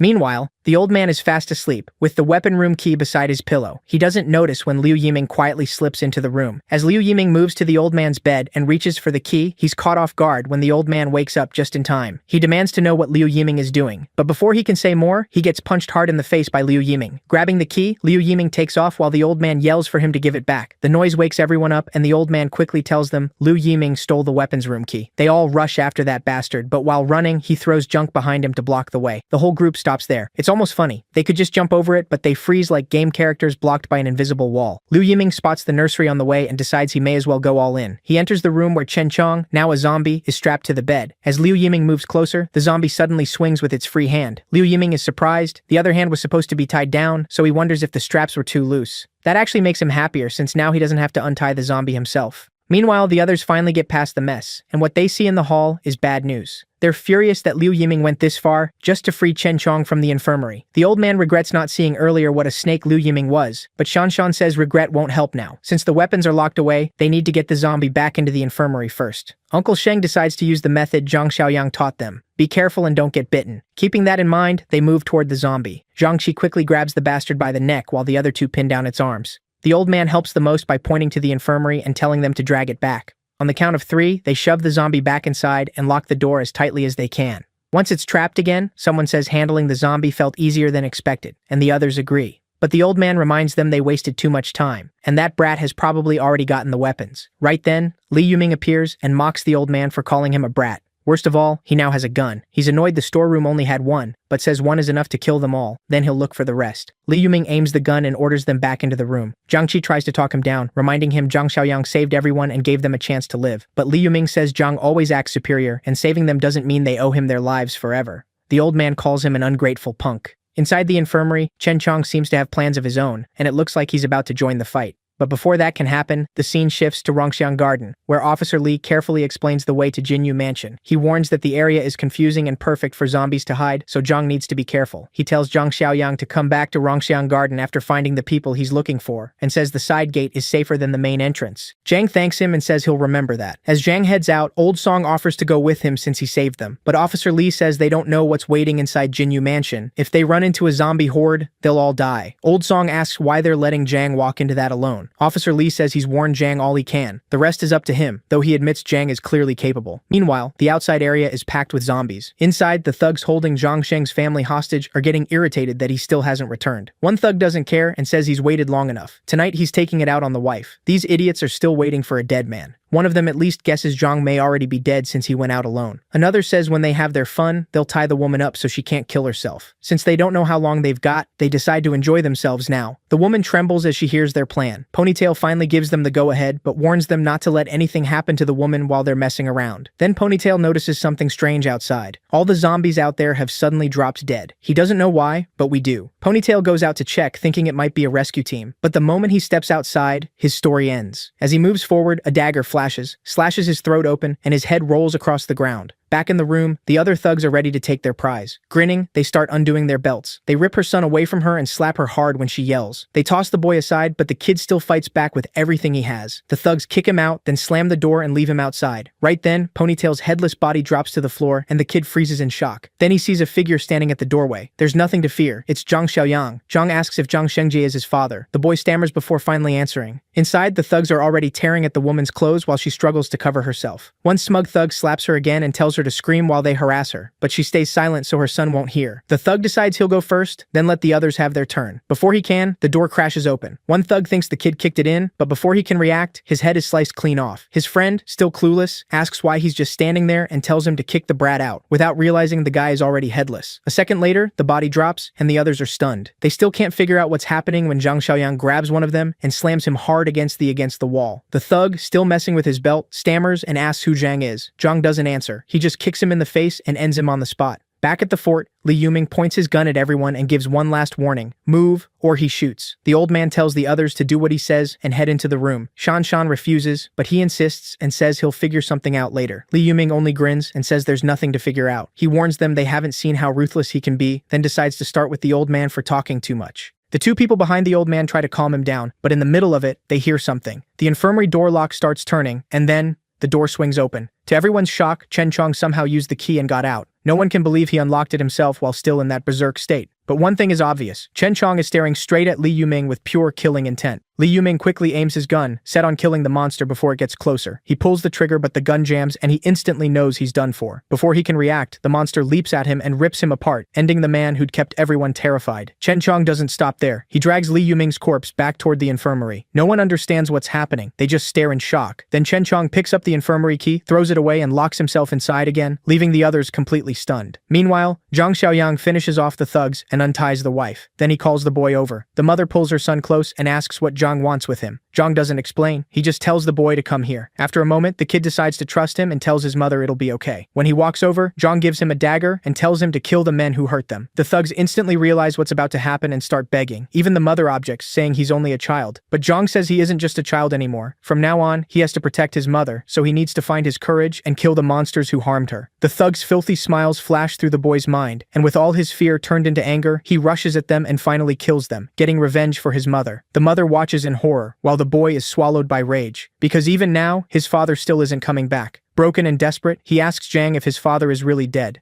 Zhang quietly says yes. The boy can't take it anymore and drops the bloody knife. He runs to his mother and hugs her as hard as he can. Wanting to save her son, the mother begs Zhang to take the boy and says she'll do anything. But the boy refuses. He wants to stay and protect her. Zhang tells both of them to come with him. He says he promised Zhang Shengjie he would keep them safe. Hearing that, the mother and son follow him. As they pass the corpses, Shuai trembles at the sight and at the thought of the monster who killed them. Zhang calmly says he was the one who killed them. The boy is Shuai, and his mother is Xiaoli. Then suddenly, Zhang signals them to stop after hearing something suspicious nearby. He asks Xiaoli where Building 8 in Banyan Garden is. She says it's straight ahead and wonders why he wants to know. The story shifts to Building 8, where a group of looters is outside demanding supplies. Inside, the survivors hide in the apartments, arguing over whether they should give in. Officer Lee shuts that down right away. He says the looters are beasts who won't keep their word and will kill everyone except the women. Outside, the gang gives them 10 minutes to cooperate. One woman inside considers going out to beg for mercy, but another refuses to become those men's toy. Then Gorilla cuts in and tells them not to worry. They aren't surrendering, and if they guard the hallway, the looters won't get through. Outside, the gang leader feels smug about their weapons, but his lackey points out they're still not strong enough to force their way in, especially especially with the armed leader inside and everyone hiding. The boss says they don't need to rush in. Instead, he orders his men to shut off the water to the first floor apartments and wait. While they make plans, Zhang Xiaoyang watches from nearby. Shuai quietly asks if these are bad people, and Zhang says yes. Funny enough, the same kid asking that just killed 3 grown men, but he still sounds innocent. Zhang reminds Shuai these are the same kind of men who hurt his mother, so they have to be stopped. Meanwhile, Officer Li tells everyone to watch the stairs and stay hidden while he checks what the men downstairs are doing. He moves to the window and peeks outside, spotting 7 men total, 3 with guns. Then a loud shot rings out, catching Officer Li by surprise. Everyone else is confused too, but we know what's happening. Zhang Xiaoyang has opened fire on the gang. 1 man drops and the rest have no idea who shot him. That's when Officer Li sees Zhang Xiaoyang advancing with a gun in hand. He starts firing, and another thug takes a clean headshot. Once they notice him standing among them, they fire back with their pistols. But Zhang keeps walking like nothing's happening. None of the bullets even touch him. Seeing how bad they are only makes him smirk. He aims at the boss hiding behind a concrete block, but the shots hit the block instead. Annoyed, the boss yells at his men to keep firing while Zhang is focused on him. One lackey stands up, ready to kill Zhang himself. Zhang instantly shifts his aim and blows the man's head off. Behind the concrete block, the leader sneers. Sure, Zhang must be out of bullets by now, so he decides to move. He raises his gun at Zhang, but Zhang just stares back coldly. The second the thug fires, Zhang tilts his head and dodges the shot. He grabs the man's gun arm, twists it, and points the gun under his neck. Then he pulls the trigger and sends the bullet through the thug's head. Just like that, the whole squad is wiped out. Zhang searches the leader's body for anything useful, then heads into the building, where a few gang members are still left. The remaining thugs rush him in desperation, but Zhang doesn't even blink. He stays where he is, and 3 quick shots drop all of them. Shuai watches in awe, even more impressed by Zhang after seeing that fight. Right then, a system mission appears for Zhang. Recruit survivors from Rongxiang, with a reward for finishing it. Zhang Xiaoyang asks who those people are, and Officer Li says they're from the Bikishan villas south of the city. He then calls over 2 young men in yellow jackets, Liu Chao and Chen Ji, and asks them to explain Bikishan to Brother Yang since they came from the south. They say the place is controlled by a gang with weapons and lots of supplies, and they've gathered almost all the survivors from the south. That makes Zhang pause.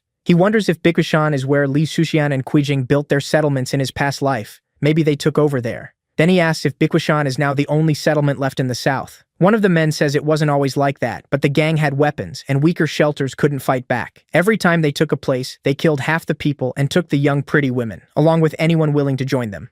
At that point, Zhang Xiaoyang is sure who is behind it. Officer Li hears his confidence and asks what he means. Zhang says the 3 men they just killed all had handguns. He tells them to keep those weapons and check for spare magazines, because there are probably more of them out there. He hands Officer Li his rifle too, along with 5 magazines. Zhang says the Bakuishan gang won't let this slide, but with these guns, 10 men shouldn't be a big problem now. He tells them to hold out for a few days while he reorganizes at home, then he'll come back and deal with that crew. One man is stunned and asks if Zhang really plans to fight Bakuishan. He warns that they have dozens of men, maybe more. Officer Li tries to talk him out of it and suggests finding somewhere else, but Zhang tells him not to worry. He already has a score to settle with Bakushan. He also says that in a few days, he'll return with a bigger vehicle and move everyone east of the city near Old Tea Leaf City, where he's building a stronghold and needs more hands. With that, Zhang says a quick goodbye, tells them to stay safe, and leaves with Xiaoli and Shuai. The story then shifts to a much darker place, with bodies scattered around. A lone guard stands watch outside. This is Bakuishan. Inside the mansion, the gang leaders are meeting. Wen Gei, the orange-haired boss, asks why the supplies at Jinyu Entertainment Center still haven't been secured. Xiaoli, the fat man, says he already sent people there, so they should have returned by now, unaware they were already killed. Kaige reminds him that many rich and powerful people live near Jinyu Mansion, so taking those supplies won't be simple. Xiaoli says his men were told to bring back anyone still alive. The boss is furious and blasts Xiaoli for still not finishing a single job properly. Under the pressure, Xiaoli quickly promises this mission will be done right, while Kaige quietly enjoys watching him squirm. After stepping outside, one of Xiaoli's lackeys notices his bad mood and asks what happened. Xiaoli asks if the 7 men he sent out are back. The lackey says he checked an hour ago and found the whole squad dead. Xiaoli is shocked. He can't believe ordinary survivors from Rongxiang Garden killed armed men. Panicking, he orders Tai Ozi to gather everyone who knows how to use a weapon. This time, he can't afford to fail. Meanwhile, Zhang Xiaoyang finally returns to the base. The moment Shanshan hears the car, she knows Brother Yang is back. As Zhang enters the fort, a mission window appears, telling him the mission is complete. Shanshan happily welcomes him back, but Zhang quickly notices Liu Yiming is missing, which confirms his suspicion that the guy was a snake. Everyone is stunned to learn Zhang had been onto Liu Yiming the whole time. He points to Xiaoli and Shuai, tells the others to take them to their rooms, then meet him in the infirmary. Once they're alone, Zhang explains he knew from the start that Liu Yiming had bad intentions. He says he wasn't fully sure it was him, but he knew one of Zhang Qi's friends was trash. Then Zhang Xiaoyang tosses a large gun to Zhang Qi. When Bleachhead catches it and checks the ammo, he realizes the bullets are rubber. The old man immediately asks about Chen Chong in the infirmary. Walking over, Zhang says Chen Chong isn't a normal zombie. He's a rare mutant, something Zhang had already confirmed earlier. He once asked the zombie to blink 3 times, and Chen Chong actually did it. Zhang explains that after the apocalypse, people infected by otherworldly sources have a tiny chance of becoming rare mutants. They're much smarter than normal zombies, can have huge potential, and may even keep bits of their old memories. Chen Chong is rare even among them.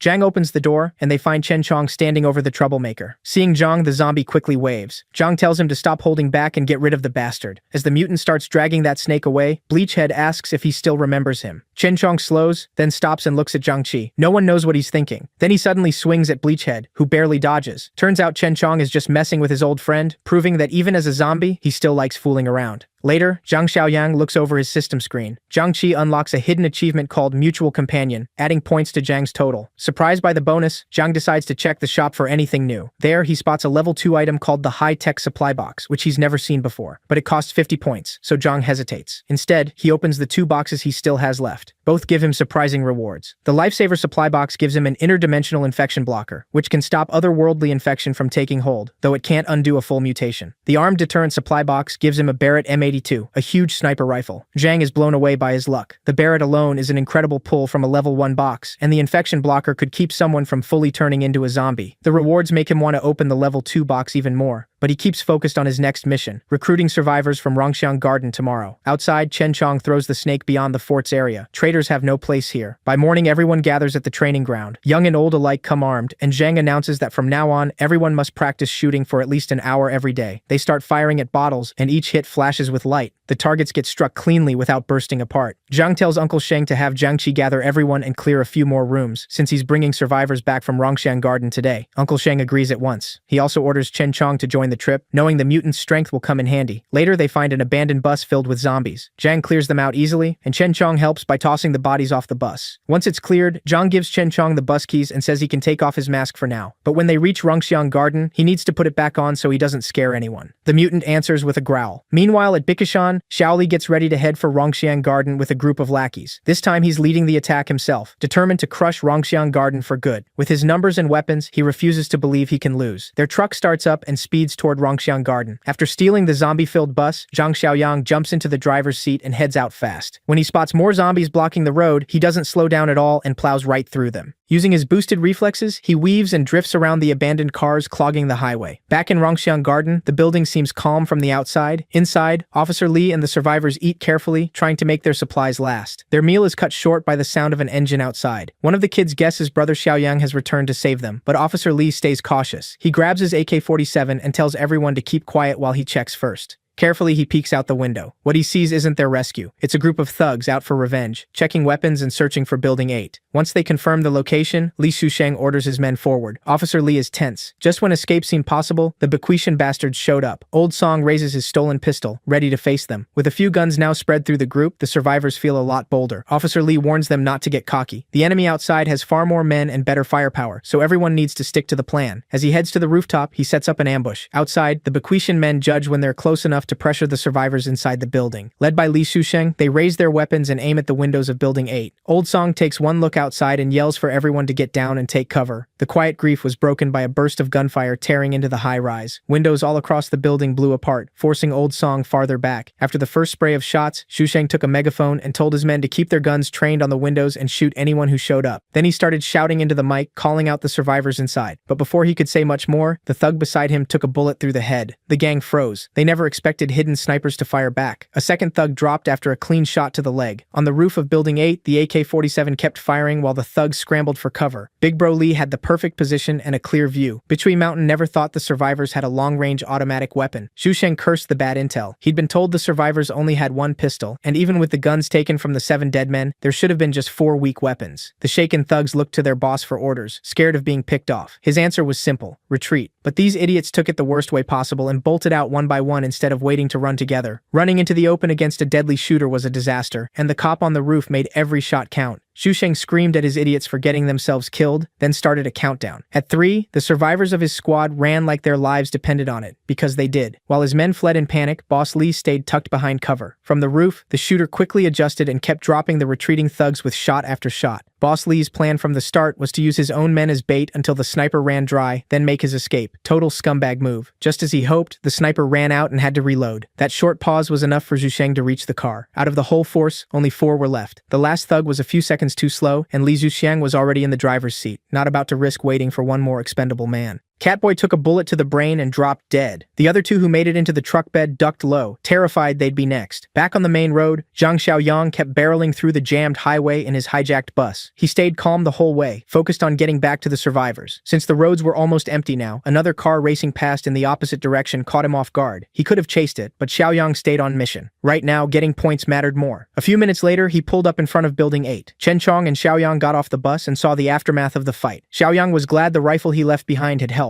and he figured the car he passed belonged to the raiders who escaped. Chen Chong stared at the fresh, bullet-riddled bodies on the ground and started growling with hunger. Xiaoyang grinned and asked if he was hungry, then told him to go ahead and eat. Better Chen Chong gets the bodies than the wandering zombies nearby. The second he got permission, Chen Chong lit up like a creepy kid in a candy store. Xiaoyang let him loose, as long as he came back under Building 8 when he was done. Chen Chong didn't waste a second and bit into the nearest thug's neck. He enjoyed the blood and meat as he fed. As soon as he swallowed, a wave of energy spread through his body. Meanwhile, Zhang Xiaoyang walked across the bloody scene and, judging by how cleanly the raiders were taken down, admired how ruthless Li Hongli could be. Hearing footsteps, the kid peeked over the broken window and lit up when he saw Xiaoyang. Once they knew it was really him, the other survivors showed themselves and waved him over. With the super cop leading, the survivors gathered their things and came downstairs. Big Bro Li thanked Xiaoyang for the rifle that saved them. Before retiring, he'd been an expert marksman. Their reunion was cut short by a deep roar in the distance, followed by heavy footsteps. The survivors froze when they saw what was coming toward them. It was Chen Chong, limping over with a strained look. Big Bro Li reacted first, grabbing the AK and aiming at the zombie. Xiaoyang calmly pushed the rifle down and told everyone to relax. This guy was with them. Even with that explanation, the survivors had a hard time believing him. And honestly, who wouldn't? Xiaoyang pointed Chen Chong toward the rest of the dead thugs and told him to keep eating. Big Bro Li was both shocked and scared. He asked if Xiaoyang could actually communicate with zombies.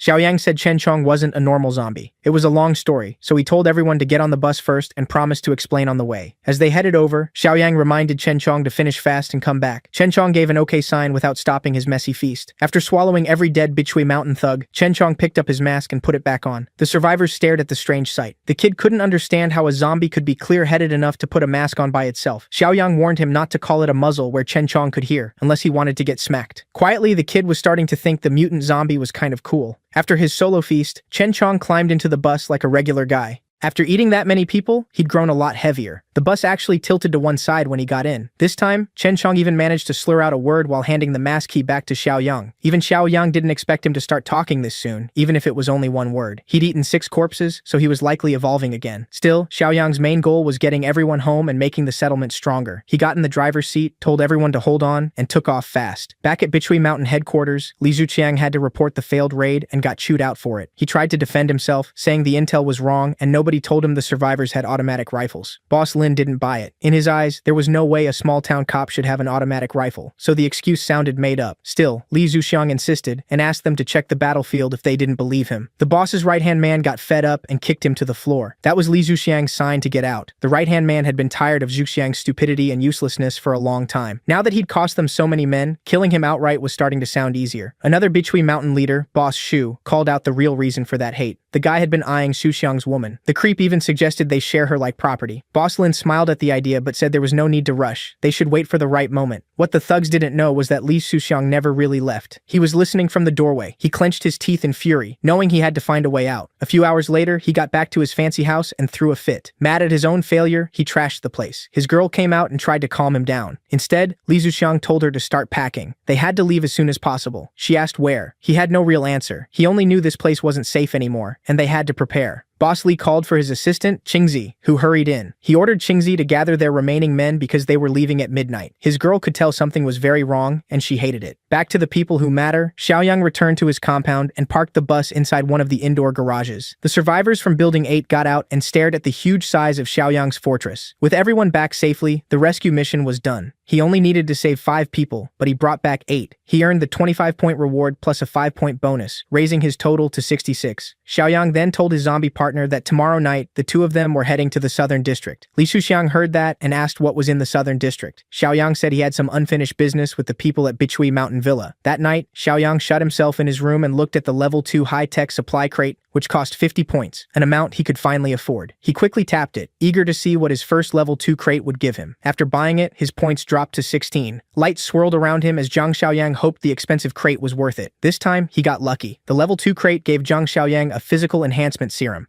The huge syringe held a drug that could raise his physical stats by 20 points. Without waiting, he injected it straight into his veins. It hurt way more than he expected. His physical stat was now 33, giving him over 6 times the strength of an average man. It didn't just boost his strength, it sharpened his senses too. He heard a mosquito buzzing in the room and instantly snatched it out of the air by its stinger. His better reflexes and coordination would be a huge help in battle. He released the bug and let it fly off, fully pleased with the reward. By sunset, he went on his usual patrol around the base with Brother Chong. In one yard, he saw Li Hongli leading marksmanship practice. After that, Xiaoyang headed toward the south side of the city. Before leaving, he asked the old cop to take charge of firearms training since he was probably their best sniper. Old Li gladly accepted, happy to help with what he did best. With that settled, Xiaoyang walked while Brother Chong limped beside him to the as the bus sped ahead. Trouble was already brewing in the enemy camp. Li Shusheng had ordered his men to run, knowing danger was closing in. But his escape plan was nowhere near as smart as he thought. The leaders of Beechway Mountain Villa arrived at his mansion and blocked the exits. Inside the lead car were the top bosses, along with one very familiar woman. With a mocking smile and a gun in hand, Boss Shu asked Boss Li why he was leaving in the middle of the night. Boss Li lied on the spot, saying he was taking his men to Rongxiang Garden under cover of darkness to finish the job. Usually that kind of fast talking might work, but not this time. One of his men had already been caught and forced to give up everything. Boss Li's group immediately recognized Qingzi's body. Even then, Boss Li acted like he had never seen the corpse before, awkwardly scratching his head and hoping the act would work. Boss Shu got tired of the nonsense and ordered his men to open fire on Boss Li's group. Boss Li stood there shaking as his men dropped one after another. Even then, he kept pretending to know nothing. Boss Shu knew how to break him. He told Li Shusheng to look at the person in the passenger seat. One glance was enough for Li Shusheng to understand what happened.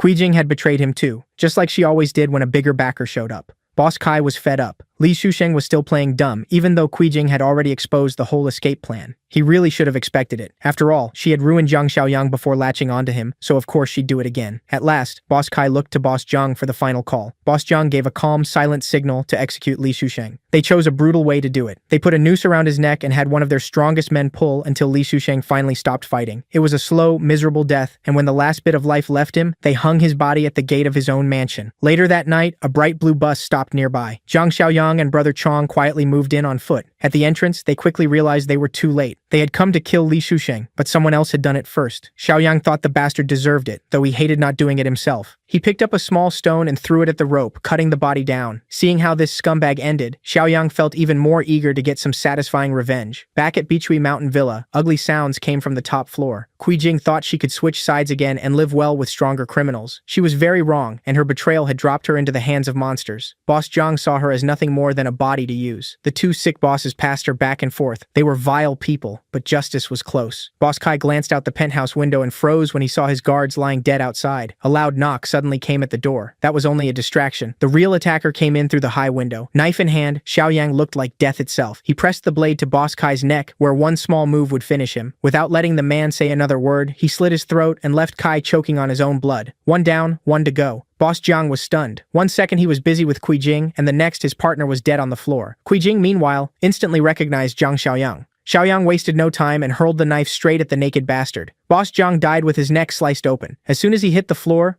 Jing let out a terrified scream. She wasn't foolish enough to think Xiaoyang had come to save her. Seeing him only filled her with more fear. Xiaoyang gave her a mocking look and walked to the door. As he slowly unlocked it, he wondered what Li Shusheng would think if he saw her like this. The moment the door opened, the mutated fat man came in. Li Shusheng was gone. Now he was only a mindless, flesh-hungry monster. He went straight for Jing's neck and tore into her flesh bite after bite. She begged for help, but no one answered. With his revenge complete, Zhang Xiaoyang shut the door on the two people who had betrayed and killed him in his past life. Outside, he talked with Brother Chong about getting rid of the bodies. The dead guards would make a fine meal for his mutant partner, but Brother Chong was still full from earlier and could only eat one corpse tonight. Even so, that was better than nothing. While Brother Chong ate, Xiaoyang's enhanced hearing picked up something interesting in the distance. In a building near Beechway Mountain Villa, a group of frightened survivors was being held against their will. Watching over them were a brutal chef and a creepy thug. The thug grabbed a little girl, picking her as their next meal because of her soft meat. The chef rejected her at once. She was too skinny. Instead, he wanted the chubby little boy clinging to his mother. The chef dragged the boy away while his mother begged him to stop. Annoyed by her, the chef knocked her down with a single swing. The mother cried and begged them to spare her son. It was all she could do. She pleaded with the other survivors for help, but no one moved. They were just relieved it wasn't them. Then gunshots suddenly broke through the room. 3 large holes ripped through the entrance. The guards instantly drew their weapons. As far as they knew, only the bosses had guns that powerful. Thankfully, the shots delayed the boy's terrible fate. The damaged door creaked open, and the guards aimed at it, ready to fire. But after a few seconds, nothing appeared.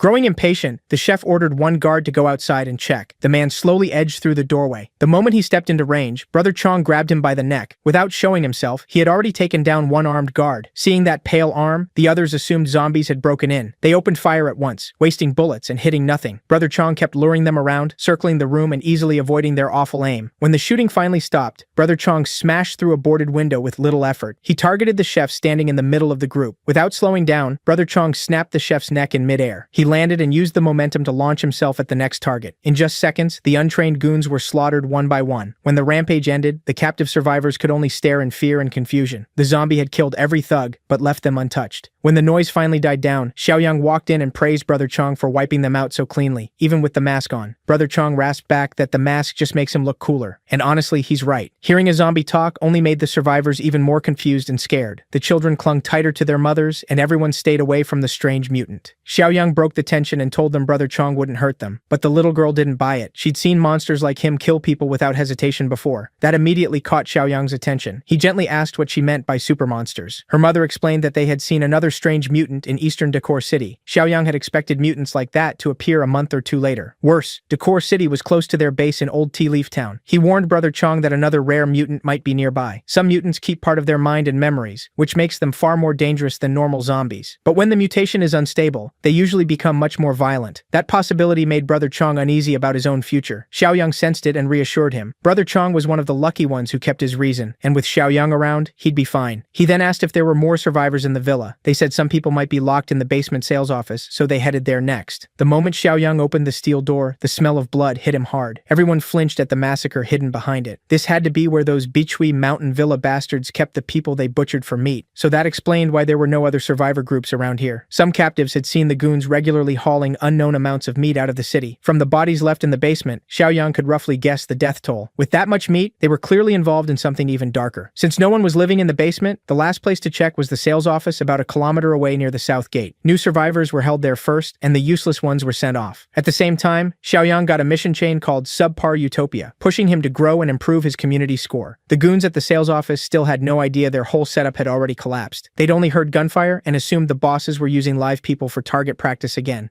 Using the darkness, Brother Chong quietly took out the weak security. Inside the sales office, a few unlucky women were still trapped. The state of the room made it obvious what had been happening there. They heard the commotion outside. Some had already given up, while others still held on to a little hope. When the door opened, it wasn't another filthy goon from the villa. It was a young man with a hard, steady look in his eyes. Xiaoyang called the women out and added them to the group he had rescued that night. They left the sales office and stepped past the blood and bodies of the dead goons. Xiaoyang promised them a safe place to stay, a real home, not this nightmare. His one condition was simple. Everyone had to work and help the community grow. After what they'd gone through in the villa, that deal sounded far better than their current lives. With that decided, Xiaoyang led them to his ride. Everyone got on the bus, and this time he had brought one big enough for all of them. Not long after, they arrived back at the base. Shinshan and Zhangqi were waiting for him. Since he hadn't driven the bus straight in, Zhangqi watched to see what he planned first. Xiaoyang introduced the place, but made it clear he couldn't let everyone into the fortress without checking them first. The survivors understood. For now, they'd stay in temporary prefab housing behind iron fences. It wasn't as safe as the main fortress, but compared to the rest of the city, it felt like heaven. Old Tea Leaf Town still had lots of open land and unfinished buildings, and things would keep improving over time. Hearing that, the survivors thanked their rescuer. The night passed, and morning came. Then a convoy of cars and trucks rolled up to Bichui Mountain Villa. The woman leading the group was already losing patience. That bastard Zhang Qingwen, and every idiot she left in charge, had stopped answering her calls. She knew something was wrong, so she got out and checked the buildings herself. Just as expected, she found blood, gore, and rotting corpses everywhere. The people killed the night before had already risen as mindless zombies. One of them was Li Zuxiang. He roared and lunged at the living on pure instinct. Lady Boss Rui barely even looked at them before killing them with her bare hands. Then she pulled out a knife and hacked the zombies apart piece by piece. With the villa overrun, the bosses she planted here were dead too, and their supply of human meat had taken a hit.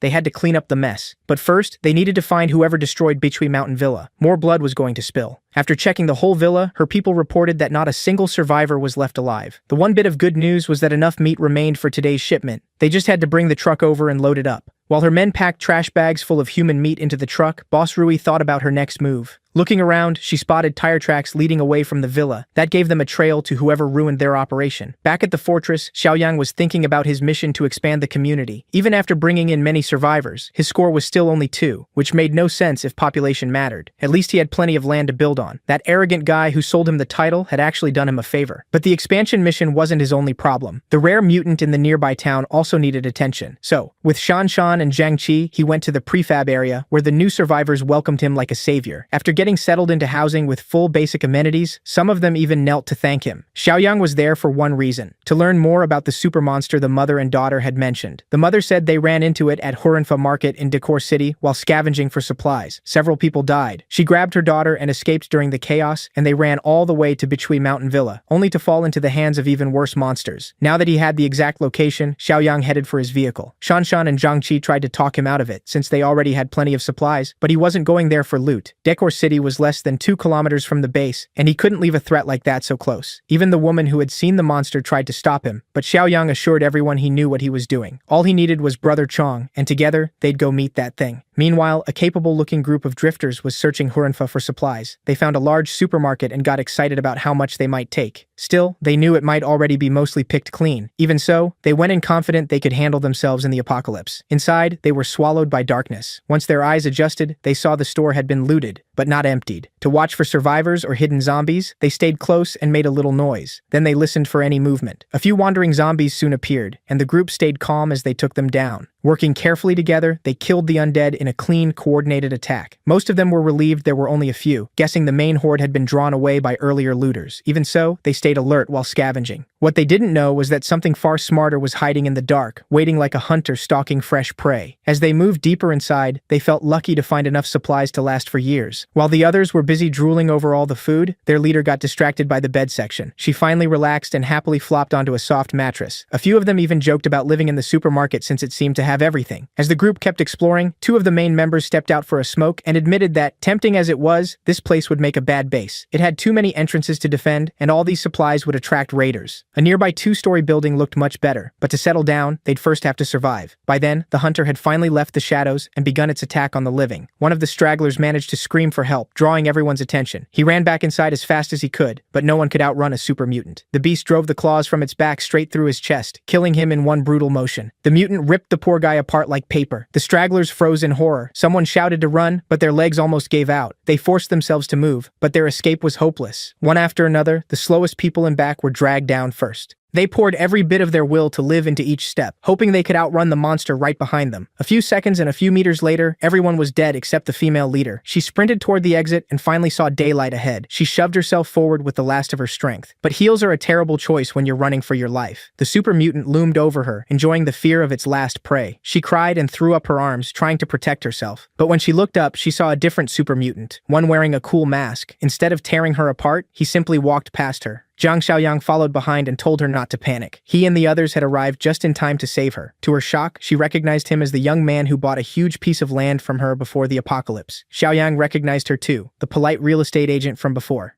If he remembered right, her name was Ningguo, or Ning Wanwan. Their reunion was cut short by the sound of flesh tearing. Wanwan warned him about the monster in the mall, but Xiaoyang calmly said it was already being handled. She looked behind her and saw the 2 mutants facing off. The mall mutant viewed Brother Chong as a rival, while Brother Chong saw him as something to crush. It was the first time either of them had met one of their own kind, and both were eager to test the other. The mall mutant slashed with its long claws, barely missing Brother Chong's crotch. It even seemed to wonder if eating another mutant would help it evolve faster. As the mall mutant laughed, Brother Chong answered with a roaring punch. The blow was so heavy it smashed the monster's head into the tiled floor. Now the freak had to stop playing around and take Brother Chong seriously. Brother Chong lifted his foot over the monster's head. This was one time kicking someone while they're down was totally fair, but the naked freak was fast enough to leap away. Still laughing, the mall mutant seemed grateful to the humans it had eaten, growing stronger day by day. Brother Chong's instincts warned him of another attack. The mall mutant lunged right into his face, looking even more savage than before. The 2 traded dozens of blows in an instant. Jiang Qi started worrying that Brother Chong was losing ground for the first time. Xiaoyang, though, was glad they came. If this thing kept hunting, it might have become unstoppable. To swing the fight, Xiaoyang pulled out an AK-47 like it came from nowhere. He casually told Brother Chong to pin the beast for 1 second so they could finish this. As always, the dependable super mutant obeyed and focused on stopping the mall mutant's speed. Gunfire rang through the whole mall. One bullet tore through the monster's forehead, cracking its skull and blasting its brain to mush, but even that wasn't enough to kill a super mutant. It did hurt the beast, though, and now it switched its focus to Xiaoyang. Jiang Qi was stunned. He had never seen something survive a clean headshot. If one bullet wasn't enough, Xiaoyang added more, then switched to full auto. The heavy rounds chewed up the mall mutant until it looked like rotten green cheese. When it finally collapsed, its body twitched as the last life left it. Xiaoyang suggested Brother Chong eat the super mutant. Maybe it would give him a big power boost. To his surprise, killing a threat like this also raised his community score and pushed his mission forward. Since the supermarket was still mostly untouched, they decided to grab supplies instead of leaving empty-handed. Xiaoyang's storage power made it easy. No trucks, no hauling, he could just stash everything in his separate space. Crude as it was, they figured the dead stragglers shouldn't be left to turn into zombies, so Brother Chong got dessert after his main meal. While Xiaoyang was gone, some rats started making moves. Boss Rui and a few subordinates followed the tire tracks to scout the enemy. From a distance, they studied the stronghold's size and defenses. Boss Rui's right-hand man judged that the base had a fair number of people but weak weapons. Their main edge was the sturdy warehouse. If that was all, then how had they wiped out Zhang Qingwen, Lin Guangkai, and everyone at Bichui Mountain Villa? Boss Rui guessed they must have used dirty tricks, maybe leading a zombie horde in. Full of herself, Boss Rui was already thanking heaven for handing her prey and a new base. For now, they needed to go back, gather their people and weapons, then strike when the fortress least expected it. The scouts turned around and drove off. Coming from the other direction, Xiaoyang's group was heading home. Jiang Qi told Wanwan their base had not just mattresses, but hot water too. Seeing other cars on the highway was rare now, so the group immediately tensed up and readied their weapons. The two cars passed in opposite directions, and neither side slowed down. But for one split second,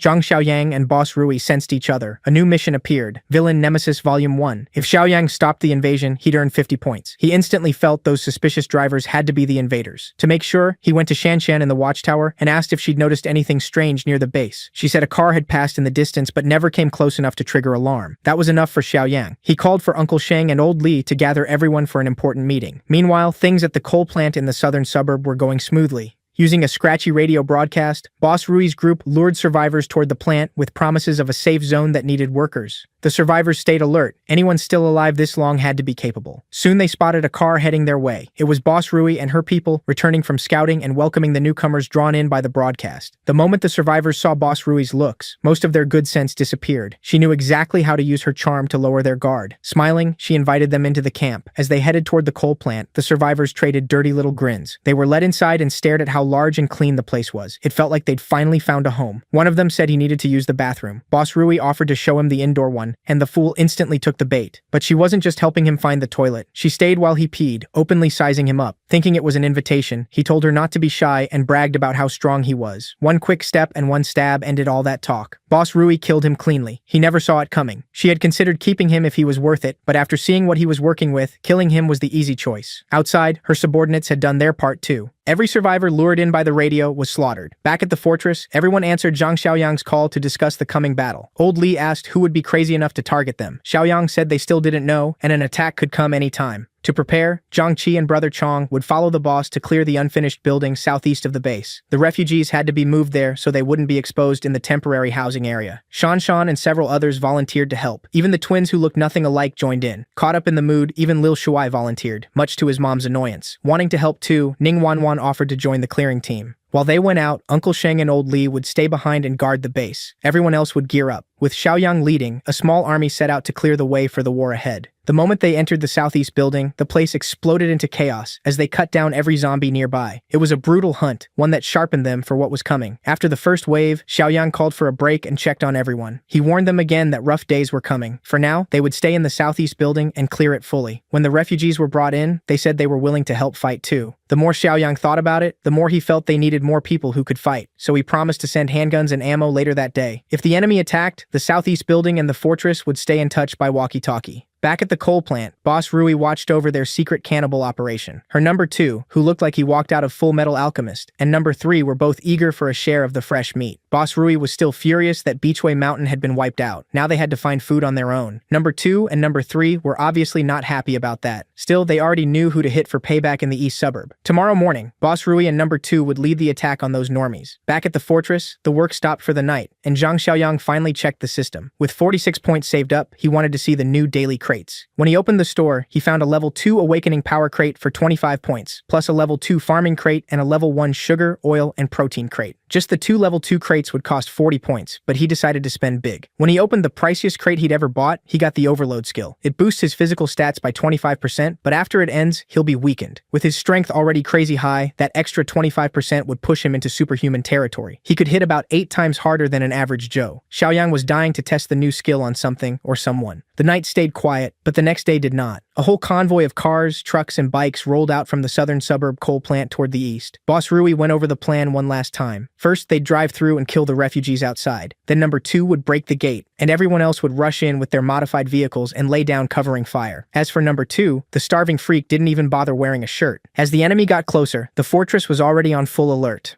Old Li took position at the highest spot. It gave a worse view than the watchtower, but no one below could see him. Xiaoyang put him there because Old Li had worked as a sniper for a few years before becoming a cop. Old Li scratched his head and corrected him. He'd only filled in as a sniper for a few months. Even so, he could reliably hit targets within 500 meters if the wind behaved. That would be more than enough to matter in this fight. You see, Xiaoyang had Zhangqi carry something very heavy up to the roof. The young man opened the crate and found a spotless Barrett sniper rifle inside. Old Li was stunned. How did a kid like Xiaoyang get something like this? Xiaoyang didn't answer, only saying they had just 10 rounds, so every shot had to count. Old Li took the huge rifle, feeling both its weight and the pressure that came with it. Everyone else was in place and ready. Xiaoyang warned that the enemy could show up at any time today. Shanshan spotted something strange from the watchtower and quickly warned the others. Looking through his scope, Old Li confirmed it. A fleet of enemies was coming fast. Back in the modified car, Boss Rui's men were confused that the refugees outside the wall were gone. Instead of stopping to check, Boss Rui ordered them to keep pushing. They were already close enough to be seen, and stopping now would kill their momentum. And so the convoy rushed forward, aiming to reach cover by the wall. The moment they entered range, Shanshan gave the order to fire. Everyone along the wall pulled out pistols and AKs and opened up on the intruders. The coal plant group hadn't expected this much firepower. Instantly, bullets tore through windshields and bodies. This was meant to be a surprise attack, but they were the ones caught off guard.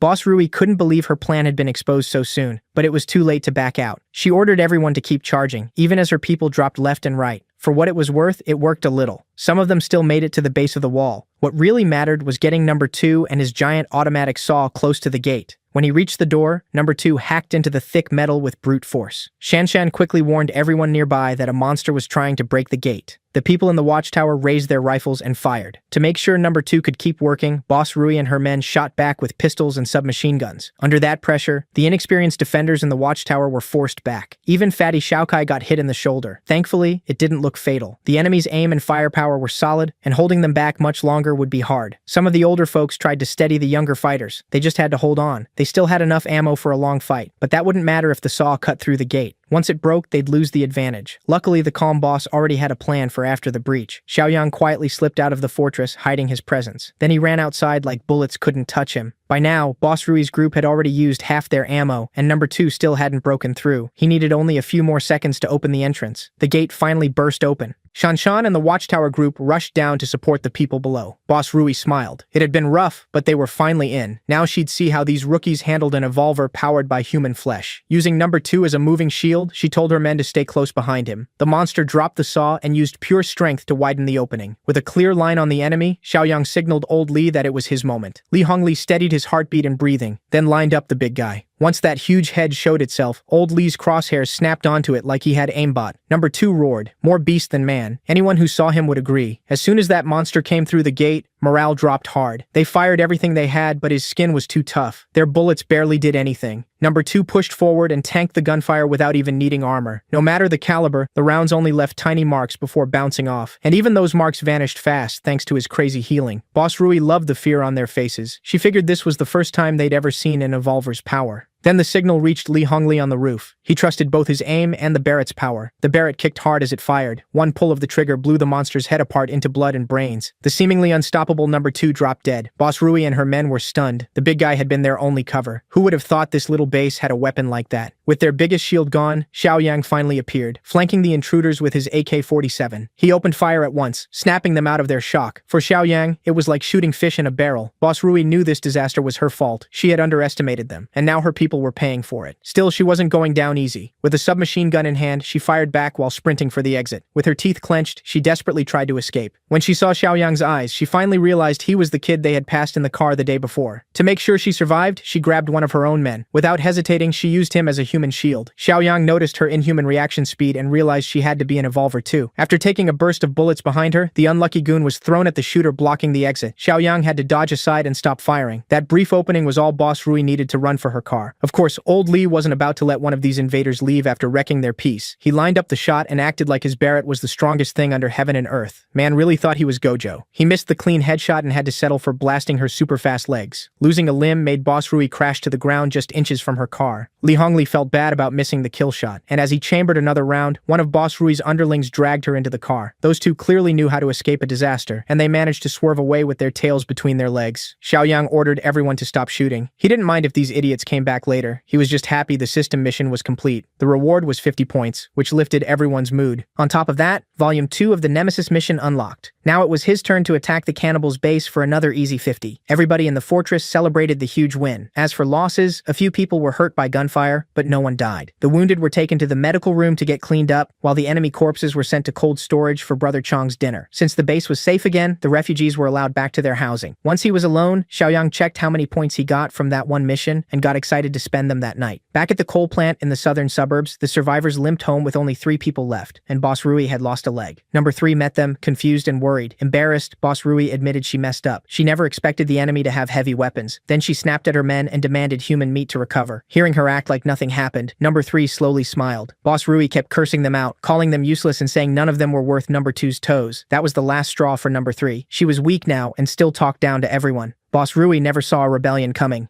Panicked, she ordered her men to kill Number 3, but nobody moved. Even the 2 who carried her back acted like they heard nothing. With Boss Rui crippled and Number 2 dead, Number 3 was now the strongest and could easily take over. The men had already grown tired of Boss Rui's rule, and now they finally had their chance. Even then, Boss Rui still thought she could scare them into obeying. But when they closed in on her, her tough act broke fast. Following Number 3, the coal plant gang took out all their anger on her. They beat Boss Rui with metal pipes, laughing and cheering the whole time. They mocked her screams, and because she was still an evolver, the beating dragged on for a while. When she finally died, Number 3 grinned as he wiped her blood off his hands. One man called him Boss 3, and he nearly beat that guy to death for it. From now on, he demanded everyone call him Big Boss. Then the group started wondering what to do next. With Boss Rui and Number 2 gone, the coal plant was much weaker, and the thing they feared most wasn't the Eastern Fortress. It was the Tentacle Man. Big Boss decided they should abandon the plant and join the West Steel Group instead. A day later, Zhang Xiaoyang took a few trusted people behind enemy lines. Just like he thought, those guys had been staying at the coal plant. He told Zhang Qi and Old Li to keep quiet and stay close as they moved in. After looking around, they found the camp empty. The only thing left was the woman who led the attack yesterday, dead on the ground. It was clear her own people killed her. Zhang Qi and Old Li were shocked, but Xiaoyang had already guessed that would happen. Zhang Qi then asked about the huge guy who smashed through the door. He was clearly different from Chen Chong, but just as strange. Xiaoyang had mentioned evolvers before, and now even Old Li wanted to know how someone becomes one. Xiaoyang said it plainly. One way is by eating people. That answer was enough to make anyone sick. He explained that cannibalism is the fastest and easiest way to gain mutant-like powers. Since Xiaoyang also had superhuman abilities, Zhang Qi nervously asked if he had done the same, and whether they would have to throw away their humanity too. Xiaoyang stopped them right there. Cannibalism is the quickest path, but it isn't the only one. Then he pulled out a glowing red stone from his pocket. He explained that evolvers and zombies are both mutated life forms, and mutants grow stronger by absorbing exotic energy. Normal people have some too, but it's weak and spread through their bodies. Evolvers and some rare mutants condense that energy into cores. As the apocalypse goes on, even normal zombies will start forming them. Still, eating zombie meat sounded like a great way to become a zombie yourself. Xiaoyang said normal people can't just eat zombie meat. Only mutants like Brother Chong can do that safely and grow stronger. While they talked, Volume 2 of Xiaoyang's Nemesis mission cleared on its own. The coal plant group clearly wasn't a threat anymore. While Xiaoyang was checking his system window, a zombie nearly jumped him. Luckily, his reflexes saved him. He calmly killed it with one quick knife draw. The zombie turned out to be a perfect example for what he was explaining. He reached in and pulled out its core, saying that with zombie numbers rising, hunting season was about to begin. Holding 2 cores now, he offered them to Zhang Qi and Li Hongli to help start their evolution.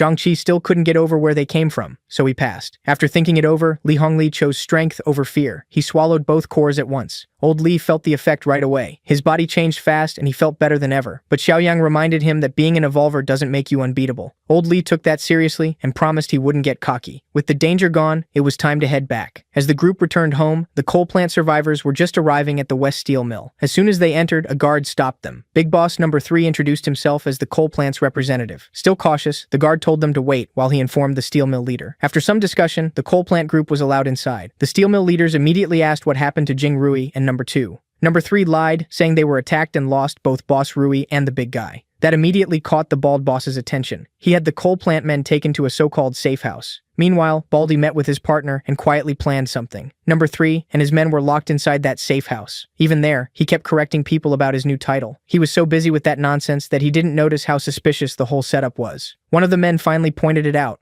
They weren't in a safe house at all. With bars and locked doors everywhere, it was obviously a prison. Before they could react, the guard from outside came in. He ordered everyone to come out. When they were brought back out, it looked like the whole steel mill had gathered. Number 3 carefully asked what was going on. The woman leader immediately guessed that he had betrayed Boss Rui and said that kind of crime had to be punished. Number 3 rushed to deny it, but it was already too late. Boss Ling didn't buy his excuse and called over her guard, Li Cheng, to report what he found. Li Cheng said he went to the coal plant and found Li Jingrui dead in the courtyard, while number 2 was gone. There were no signs of a fight there. The most likely answer was betrayal. Even after hearing that, number 3 kept denying everything. But in this world, nobody waits for proof or a fair trial. And honestly, the West Steel Mill had only tolerated the coal plant because of Boss Rui's power. Now that she was gone, number 3 had walked straight into a pack of hungry wolves. One of his men begged for mercy and offered information in exchange for his life. Boss Ling let him talk, though she didn't seem to care much. The snitch told them about the eastern settlement full of supplies, the same place where Boss Rui and number 2 were defeated. When asked how strong it was compared to the steel mill, he guessed they were about even. That was not something Boss Peng and Boss Ling could ignore. The man added that the Eastern group didn't know how to become evolvers yet, and none of them had evolved. Li Cheng listened closely and looked confused at the mention of evolvers. Boss Peng still couldn't believe Jing Rui lost to regular people, so the snitch explained that the Eastern group had heavy weapons, powerful enough to kill someone like number 2 in one shot. Boss Ling was pleased with the useful intel, but she had no intention of rewarding a rat. The moment she gave the order, the coal plant men froze in terror. They screamed and begged until every last voice was silenced. That was the end of the coal plant faction. Now Boss Peng was seriously worried about the eastern settlement. Boss Ling said they shouldn't attack yet, not with those heavy weapons around. Better to evolve more first and make sure they win. For now, they would send scouts to see if those people really were unevolved beginners. Meanwhile, Zhang Xiaoyang relaxed in his room, checking his system shop and looking through what he could buy with 126 points. To his surprise, a level 2 black tech supply box was available for 50 points. He bought out the whole shop without hesitation, leaving himself with 71 points. The sugar, oil, and protein crate gave him 500 kilos of top-grade lotus root powder, cocoa butter, and cooking oil. But the best item by far was the plus 20 physical enhancement serum from the black tech box. Then someone knocked on the door. Shan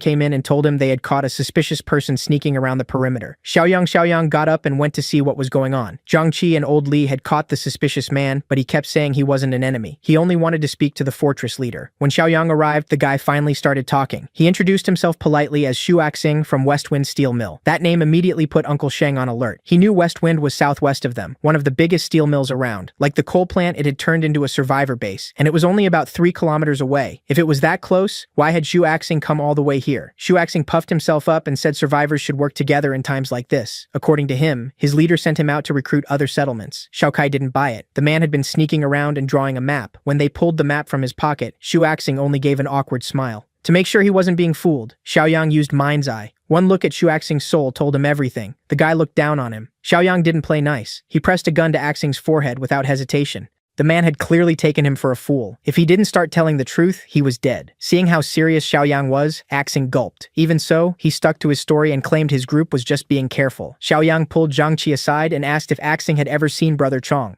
Luckily, he hadn't. So Xiaoyang told his men to let Xu Axing go. He even gave the hand-drawn map back. Xu Axing was thrilled, thinking his act had worked. He hurried out of the fortress before Xiaoyang could change his mind. Watching the obvious scout leave, Xiaoyang smiled. He was already wondering how many system points that Westwind Steel Mill might be worth. After that, 5 calm months passed. But over at West Steel Mill, people were getting nervous as more of their members vanished one by one. They knew who was behind it, yet couldn't stop it. The tentacle monster was active again, and no one knew what to do. Some trash collectors heard movement in the garbage heap and froze in fear. Before one of them could run back and report it, he was killed. A sharp blade ended him on the spot. The screams reached Li Cheng. He heard the cries coming from the trash pile. The only garbage boy who escaped blamed the tentacle monster for his friend's death. Any mention of that thing had to be taken seriously. This time it had attacked in broad daylight. Li Cheng grabbed his gun, told the civilians to hide, and brought along evolvers with escape-type abilities. When they reached the trash heap, they spotted a suspicious figure right away. Li Cheng told his men not to fight. If they were noticed, they were to run. After looking closer, he realized the monster they'd feared wasn't there. There were tracks on the ground. Maybe it had taken its prey and left. Ever since Beechtree Mountain and Southern Coal Plant were wiped out, disappearances had only gotten worse. Before, the monster hunted across different settlements. Now the steel mill was its only hunting ground. Still, Li Cheng felt this case wasn't the tentacle man's doing. Back at the fortress, the progress over those 5 months was obvious. Zhang Xiaoyang had already lived longer than in his last run. If things kept going like this, rebuilding civilization might really be possible. His community score had climbed to 38. Even after all this time, the system mission about dealing with West Steel Mill still hadn't appeared. Meanwhile, everyone in his inner circle had been busy. When Shanshan and the others returned from their mission, Xiaoyang casually showed off and jumped from the top of the wall to the ground. Zhang Xiaoyang reported that the hunt had gone well. With their current strength, no one could fight them or track them. Even Xiaoning had started joining the adults on hunts. Shuya had been watching over him outside, and he was growing into a strong fighter. Today he even killed a zombie by himself. Because of Villain Nemesis Volume 3, the Fortress team had been hunting zombies, removing threats, helping possible allies, and collecting every mutant core they found. Xiaoyang still wasn't sure about the potential allies part. Maybe the system meant West Steel Mill. Since the mission still hadn't triggered, he decided to act first and sneak into the mill alone. Old Li strongly objected. Uncle Sheng said they'd been dealing with enemy scouts around their land for months, so those people probably meant trouble. Xiaoyang reassured them. With his strength, even Brother Chong couldn't hurt him. They might as well find out now if the steel mill was friend or foe. He left Uncle Sheng, Old Li, and the rest of his inner circle in charge of the fortress and the nearby refugee town. The place would likely hold, but everyone still worried. Without Xiaoyang, the settlement could fall apart. Back at the steel mill, Li Cheng returned from checking the trash heap. He tried to speak with the bosses, but the guards stopped him at the door. Annoyed, Li Cheng grabbed one by the throat and lifted him up. Then he realized he'd lost control again and forced himself to calm down. He set the guard down and apologized right away. The truth was, Li Cheng had been worried about these outbursts for months. He was having a harder time controlling his emotions. Once the bosses heard his voice, they allowed him in. Li Cheng entered carefully and found Boss Ling alone in her office. He offered another explanation for the recent disappearances. At one of the latest scenes, he'd found a woman's footprints, so maybe the tentacle man wasn't behind every death. Maybe another killer was out there. Boss Ling didn't reject the idea, but told him to keep quiet for now. The tentacle man had already scared the whole settlement enough. They couldn't risk making people too afraid to leave their homes. Li Cheng tried to argue, but when Boss Ling leaned in close, he folded and turned red. He awkwardly excused himself and said goodbye. Li Cheng was a tough man, but around Boss Ling, his brain stopped working. Then a mocking voice came from another room, calling her careless. Boss Ling snapped back that she could give the job to someone else if he hated her methods so much. The voice belonged to Baldy Peng, who was busy cutting up the garbage boy's corpse. These days, Ling did the killing and Baldy handled cleanup. They tossed away the heads and ate the bodies. At the same time, Xiaoyang kept clearing zombies as he made his way toward the steel mill. Once he got close, he needed a disguise. He pulled out a pair of scissors from his storage and did something insane. He cut his own hair with his eyes closed, then he scooped up dirt and smeared it all over his face. To finish the look, he put on glasses. For someone trying to look rough, he didn't look bad at all. When he got near the steel mill, one of the patrol guards spotted him. A stranger near the perimeter was bound to draw suspicion, but Xiaoyang just smiled and acted happy to find other survivors. Once the guard assumed he was alone, his attitude changed fast.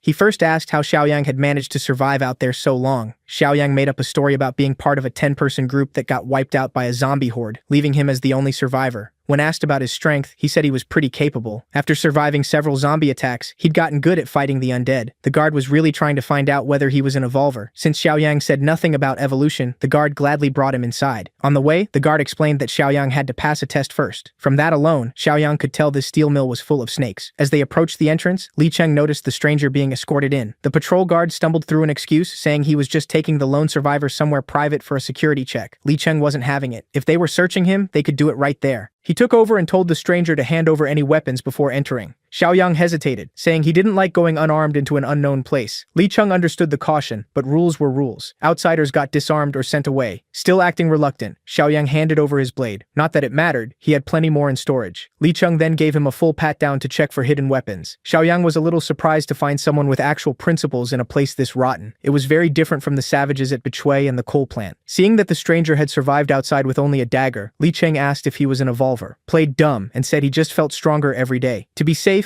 Li Cheng took him to the boss first. For now, Xiaoyang had to sit in their so-called reception room. It felt more like a jail cell. He could tell right away the door was reinforced like a prison door. A few minutes later, Boss Peng opened it and carefully stepped in, asking the stranger's name. Xiaoyang hesitated, then gave the fake name, Zhang Ye. Peng came to confirm whether Zhang Ye was really an evolver, and the quickest way was to test his body, so Baldy Peng suddenly hurled a hatchet straight at his face. Zhang Ye calmly tilted his head aside and let it slam into the wall. For a second he thought about striking back, but the bald man was clearly just testing him, so he stayed in character and shouted at Peng for nearly splitting his skull open. Peng burst out laughing. That dodge was proof enough. If he wasn't an evolver, he'd be dead. Since they were both evolvers, Peng pushed him to explain how he became one. He hinted he knew about the cannibalism method and warned Zhang Ye to keep it secret. Only a few people in the camp know, and if it leaks, Peng will know who to kill. To prove it, he lunged forward and acted like he was about to crush Zhang Ye's neck. Good thing it was just a threat. If Peng had really rushed him with a weapon, Xiaoyang would have fought back, and killing him now would ruin the mission reward. Peng seemed impressed that Zhang Ye reacted fast enough to pull a weapon. Still, he warned that while the kid was skilled, he was nowhere near Peng's level, so any thoughts of resisting should stay buried. After that little test, Peng told his men to treat Zhang Ye well, give him clean clothes, let him wash up, then bring him to the next meeting. After cleaning up, the now tidy Zhang Ye was taken to meet the other evolvers. Peng introduced Huang Ling as his partner, with Li Cheng and Huang Bin serving as settlement officers. Huang Bin would be the one showing the newcomer how things worked. Boss Ling praised Zhang Ye for finding the strongest camp nearby. Here, survival wasn't the problem. But if he wanted to eat well, he had to prove his worth. Zhang Ye promised to work hard and follow orders. Everything was falling into place. He had arrived just in time for Huang Bin's patrol. After choosing a Chang and a Xing, the group headed out. A Chang clearly didn't like the new guy joining them, but since Zhang Ye now knew the evolver's secret, this was the only squad he could be placed in. During the patrol, a Xing kept staring at him. Huang Bin, though, was fair and explained how the camp worked. In the steel mill, only Peng, Huang Ling, and this four-man team knew that eating human flesh was how they evolved. A Xing was Peng's cousin, and a Chang was Boss Ling's nephew. Since they're family, any leak would have to come from the outsider. That made Zhang Ye uneasy, especially with A Xing staring so hard. He recognized the old man, the same one Zhang Qi's group had caught sneaking around the fortress months earlier. Then there was Li Cheng. He was also an officer, strong and gifted, but he knew nothing about the evolution method. He absolutely couldn't learn they were still practicing cannibalism. If Li Cheng found out, 2 bodies would be hanging in the mill. That told Zhang Ye plenty. The bosses were clearly keeping Li Cheng down because his talent surpassed all of them. When they reached the edge of the area, Huang Bin told everyone to stop. They were near a small camp with 7 people. His team had watched them for 4 days and saw no signs of evolvers. When Zhang Ye asked if they were hunting them, Huang Bin laughed. He said raising was a better word and told Zhang Ye to change his way of thinking instead of clinging to morals. To these evolvers, normal humans weren't even the same species anymore. They saw themselves as the top predators. So the plan was simple. Capture the camp, keep them like livestock, and butcher them later. They didn't even need all 7. 5 or 6 would do, the rest could die here. For now, the new guy just had to watch how it was done. The small group had been living in peace for months, working every day to make their camp better. Then while they were fixing things up, a zombie horde suddenly reached their hidden shelter. The survivors grabbed their weapons and got ready to fight. But having guns means nothing if you freeze when it's time to fire. As his friends dropped one by one builder could only shake in terror, waiting to be next. Meanwhile, Zhang Ye and the patrol just watched from the side, listening to the screams. Huang Bin said this method was necessary. They didn't have enough supplies to feed more people. Once the zombies had thinned them out, Huang Bin's team finally moved in. One woman screamed as the monsters closed in on her. Then, in one quick strike, the zombies around her were cut down and beheaded. She froze in shock. A moment ago she thought she was dead, and now her savior was reaching out a hand. Huang Bin fought with a hammer, and a Xing used twin daggers, fast and deadly. After clearing the horde, Huang Bin introduced them as evolvers from West Wind Steel Plant. The survivors didn't know what an evolver was, but they were just grateful to be rescued. That short fight gave Zhang Ye useful info. Huang Bin's team seemed about as strong as Zhang Qi's subgroup. Then his whole body tensed as he felt a hungry presence nearby. He turned and spotted an open room in a building close by. Seeing no one there, he brushed it off as his imagination. Huang Bin called him back to help clean up. Even so, Zhang Ye couldn't stop thinking about that presence in the abandoned building. And he was right to worry. Something monstrous was hiding there. The clueless survivors even shared useful info. They still had supplies in a warehouse. Zhang Ye was left to oversee gathering them, while Huang Bin's men prepared to move a small truck later. He also had to stack the bodies of the people who had just died. The survivors who were still alive followed Huang Bin like he was their savior, which actually worked out great for Zhang Ye. It gave him room to move on his own. On the way back to the steel mill, the survivors kept thanking Huang Bin. One naive girl asked a Chung if the camp had a bath. The creep grabbed her right away and bragged that they had hot water and soap. Then the mood suddenly shifted when a Xing's instincts kicked in. Huang Bin noticed and got serious. He shouted for everyone to stay alert before whatever was coming reached them. A Chang still kept sticking close to the girl, even though she was clearly uncomfortable. A Xing may have sensed danger first, but he couldn't tell where it was coming from. Even so, he trusted his gut. Something was out there, and he was right. A Chang was the first to die when something sharp shot in and pierced his neck before he even knew what happened. Huang Bin panicked at once. He recognized that attack. The tentacle monster was here. The tentacle pulled back, leaving everyone tense. Then the creature was suddenly already inside Huang Bin's fighting range. While the group got torn apart by the monster, Zhang Ye calmly collected mutant cores from the dead zombies. Out of the whole horde, 2 zombies had dropped cores. Not a bad haul. He would have kept up the act and pocketed more if he hadn't heard desperate screams in the distance. Huang Bin was finished. The monster's tentacles had wrapped around his whole body. To end him, the beast squeezed until blood poured from every opening and even snapped one of his legs with a crack. The survivors were horrified. Even A Chang's hotshot act was gone. He looked ready to break down. Sensing he was the last real threat, the monster turned to the only evolver left. A Chang slowly backed away, frozen with fear. To save himself, he grabbed the girl he'd been creeping on and threw her into the tentacles to buy time. The monster gladly took the easy prey. Only this time, it wasn't anything pretty. Ended with a brutal, crushing death. But the woman wasn't done yet. Her real savior arrived in style, cutting through the tentacles and pulling her free. Maybe Zhang Ye and his knife really could handle the monster everyone feared. Zhang looked the creature over and didn't seem scared at all. That's because this wasn't the real tentacle monster, just one of its sons, as the steel mill people call them. See, the main monster often mutters the word son and can turn normal zombies into these tentacled freaks. Even Baldy Peng and Boss Ling would have trouble with one alone, or so A Chang believed. So he started looking for a chance to run. He shouted for Zhang Ye to hold it off while he got help, then sprinted away. Following his example, the terrified survivors ran too. Zhang Ye could hear the betrayal plain as day. That coward had just thrown him away. The tentacle's son recovered and went after Zhang Ye, mad about those cuts. The newly regrown tentacles wrapped around him, and he didn't even fight it. He was actually curious about this whole evolved mutant having offspring thing. He stayed so calm because he had the power to back it up. He wanted to test this nasty creature for himself. The two ended up in a tug of war with the tentacles between them. Then it hit Zhang Ye. He'd never really tested the ability he awakened months ago. Today felt like the time. He planted his feet hard, steady as a rock. Finally, he used physical overload, pushing his body to a terrifying level at once. The boost was absurd. Before he was only holding even. Now he was dragging the tentacle son across the ground. When it got close enough, he stopped it with one step. The beast couldn't speak, but its roar had changed. It sounded scared now. The only survivor who stayed behind watched in shock. A normal-looking young man was tearing apart the monster that had crushed a whole team of fighters with his bare hands. By the time Zhang Ye finished, its head, limbs, and body were ripped apart and scattered. Zhang Ye walked over and asked the woman if she was okay after nearly being crushed. Seeing all the blood on his face, she screamed in fear. Now she thought he was the real monster. Zhang Ye wiped his face, smiled, and told her he wasn't one.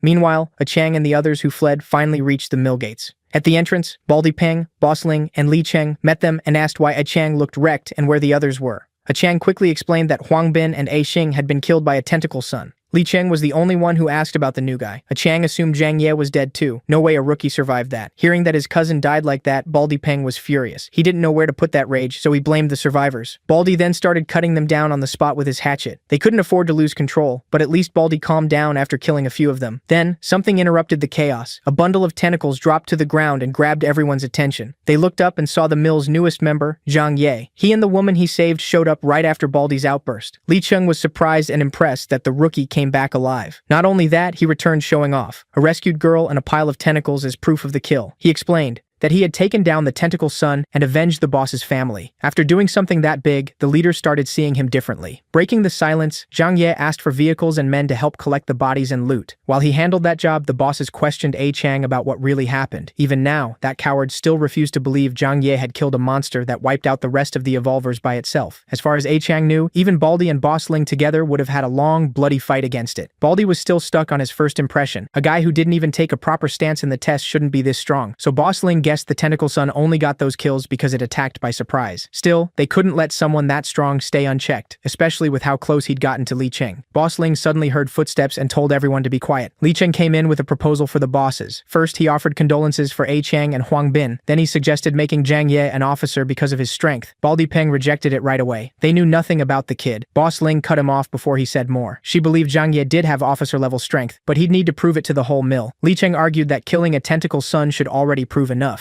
Since they were discussing it, Boss Ling suggested testing him on the real tentacle monster. If Zhang Ye could kill it, they'd solve two problems at once. Li Cheng angrily said that was unfair. Even both bosses together couldn't do that. Boss Ling said it wouldn't be a suicide mission. The whole steel mill would move together. It was time to end that threat for good. As soon as he got back from hauling supplies and bodies, the bosses explained the plan to Zhang Ye. He was surprised they were building a plan around him after such a short time. Boss Ling played to his pride, saying he might be the strongest fighter in the settlement. Baldy Peng added that if the mission worked, Zhang Ye would get the third leadership seat. He then mockingly asked Li Cheng if he was fine with the new guy outranking him. Li Cheng forced himself to agree. With that settled, the plan would move in 2 days. Zhang Ye had to admit they were good actors. He might have believed them if Mind's Eye hadn't let him see their rotten intentions. We've spent enough time at the steel mill. Back at the Eastern Fortress, everyone was on edge. Their boss, working undercover in enemy territory, was calling in. Old Li and the others grabbed the walkie-talkie and listened closely. Xiaoyang reported the plan to take down the mill. In 2 days, they'd meet at the South Suburban Park. It was finally time to wipe out the last big threat in the area. Old Li took over the detailed planning. Everyone agreed Uncle Sheng should stay behind because of his age, and because the base still needed him. This mission carried bigger risks than anything before. Their best fighters had to be ready. Brother Chong, Shan, Zhang Qi, and the rest of that team would be key. In the corner of the room, little Shuai insisted he wanted to fight too. His mom quickly shot that down. War was for adults, not kids. But she hadn't seen him during their hunting runs. Little Shuai was no weakling. Even among the core team, he could hold his own.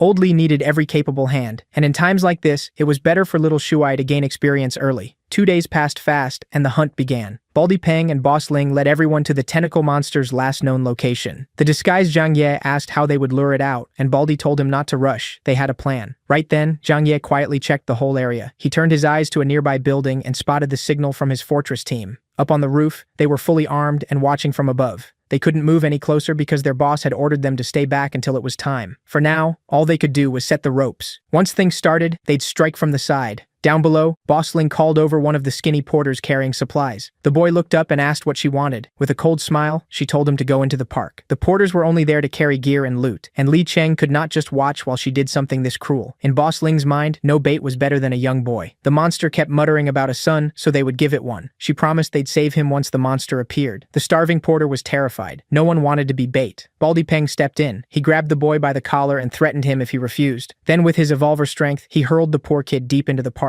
The throw was so hard it probably hurt him badly. Up in the building, Old Li stayed alert as things finally started moving. He gave the signal, and everyone started climbing the building with ropes. In the middle of the park, the skinny boy got up, staggered around, and cried for help. Nobody answered. Then a loud voice boomed through the area, muttering, "Son." Finally, the boss monster showed itself. The tentacle creature looked like the one Zhang Ye killed before, but this one seemed more human. Its eyes glowed with rage and killing intent. Li Cheng shouted at the bosses to stop standing around and save the boy now that the target had appeared. When no one moved, he tried to rush in himself, but someone grabbed him. Boss Ling stopped him, saying Zhang Ye had to act first. If anyone else attacked now, they'd be stealing the credit. Zhang Ye just smiled at how ridiculous that sounded. The masks were finally coming off. Before the tentacles could reach the kid, Zhang Ye already burst forward at superhuman speed. Luckily, he beat the tentacles, grabbed the boy by the shirt, and threw the little bald kid back to safety. Li Cheng caught him cleanly. The monster was furious at Zhang Ye for interfering, and with his fake glasses gone, Zhang Xiaoyang was back. The tentacle monster wrapped around him and pulled him in. Up close, Xiaoyang noticed something strange. Once the kid was safe, Li Cheng was ready to join the fight, but before he could help, the bosses held him back. If they don't move now, Zhang Ye will die. Li Cheng still didn't get that this was the whole point. Boss Ling actually found him funny. She thought the kid could at least stall the monster to a draw, but now he was trapped and crushed still. Maybe his earlier kill was just luck. Li Cheng's idiot self never saw the setup at all. Instead of letting those devils explain, Zhang Xiaoyang spoke up. Without holding back, he exposed the steel mill bosses for eating people. Once again, Li Cheng had no idea what he meant. Right then, the Eastern Fortress crew opened fire on the enemy evolvers. Their rifles and handguns lit up the park, hitting the steel mill group from the side. They split into 2 teams. One held off the evolvers, the other helped Xiaoyang fight the tentacle monster. Little Shuai led that second team with a Molotov in hand. The kid was wild. He hurled it with all his strength, and the monster instinctively slapped it with its tentacles. That splashed oil all over the beast and spread the flames. But instead of reacting to the fire, the monster stared at the boy who threw it. It was like part of his human mind came back the moment he saw little Shuai. He completely forgot about the man he was holding. Meanwhile, the kid was cursing because his firebomb didn't work. Hearing little Shuai swear made the monster even more emotional. Since he could speak clearly, this wasn't some normal mutant. Good thing they had one on their side too.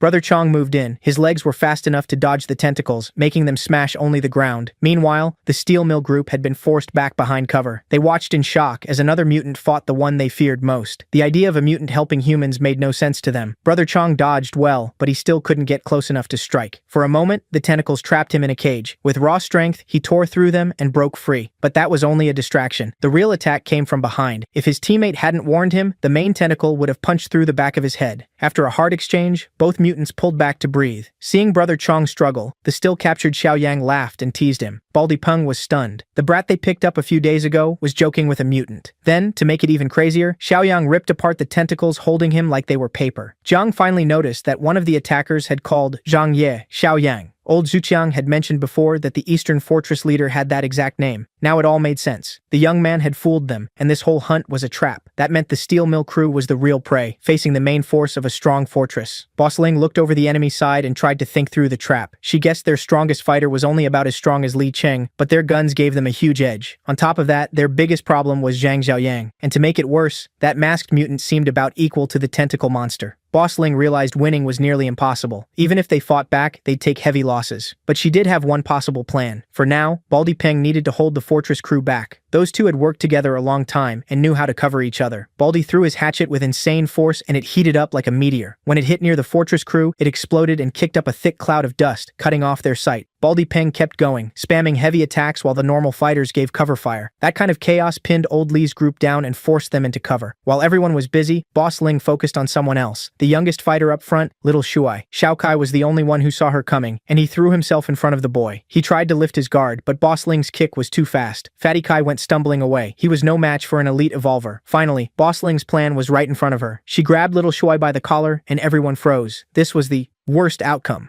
Little Shuai didn't want to become a hostage, and he struggled hard, but couldn't break free. To stop him from fighting back, Boss Ling punched him straight in the face. The one hit hardest by that wasn't the boy, it was the tentacle monster. Roaring for his son, it flew into a rage. Brother Chong used that opening to rush in and get into position. While perched on the monster's shoulders, he noticed something strange. The beast was ignoring him. Xiaoyang told Brother Chong to let go of the big guy. That only confused him more. But Xiaoyang could tell the monster was ready to risk everything for something that mattered most. Getting in its way was a bad idea. With her hand around Little Shuai's neck, Boss Ling warned the fortress crew she'd snap the boy's head off if they didn't drop their weapons. Li Hongli begged her to take him instead of the kid. Seeing the fortress crew panic, Boss Ling felt great about her hostage play. If anything happened to Little Shuai, how could they ever face his mother back at camp? Boss Ling repeated her demand. Drop every weapon and back up 100 meters. Old Li chose the safe option and lowered his gun, telling the others to do the same. They had no leverage, but Boss Ling still wasn't done. Next, she ordered the masked mutant to kill the tentacle monster. She was so caught up in her control that she missed the attack coming. The tentacle monster shot at her like a missile, forcing her to drop the hostage and leap away. A few unlucky goons got caught in the path and were torn apart. Baldy Peng watched in horror as another revolver under him was turned into a bloody mess. Boss Ling had assumed the masked mutant was holding the main threat down, but when she looked at Zhang Xiaoyang, he was just grinning at her. The mutant stood beside him, and both of them were barely even paying attention to the fight. Li Hongli yelled for Little Shuai to run, but tentacles had already closed around him. Xiaoyang told everyone not to panic. Little Shuai was safe. Safe tentacles, basically. Of course, nobody understood what he meant. All they saw was the boy wrapped in deadly tentacles. But somehow this time the monster held him gently while calling him son. Xiaoyang then reminded them he'd promised to keep Jiang Shengji's wife and son alive. Yeah. They had met this horrifying monster before. Jiang Shengji must have the same kind of mutation as Brother Chong. When Little Shuai recognized what was left of his father in that monster, he burst into tears. Watching from the side, Baldy Peng called this whole thing insane and ordered a retreat. Too bad for him and the steel mill crew. They had made an enemy of something beyond them. Still cradling his son carefully, Shengji sent his tentacles out for revenge. Baldy Peng was the first to get caught and crushed. He screamed for Boss Ling to help and cut the tentacles off. They had always covered each other before, but not now. Huang Ling turned and ran straight for the trees. Boss Ling tried to save herself and ditch everyone else. She knew they were no match for the monster, so her only plan was to use Wang Depeng as bait and hope he lasted long enough. Too bad for her, that plan was doomed from the start. She wasn't fast enough, and the tentacles caught her ankles before she could get away. That sent her face first into the pavement.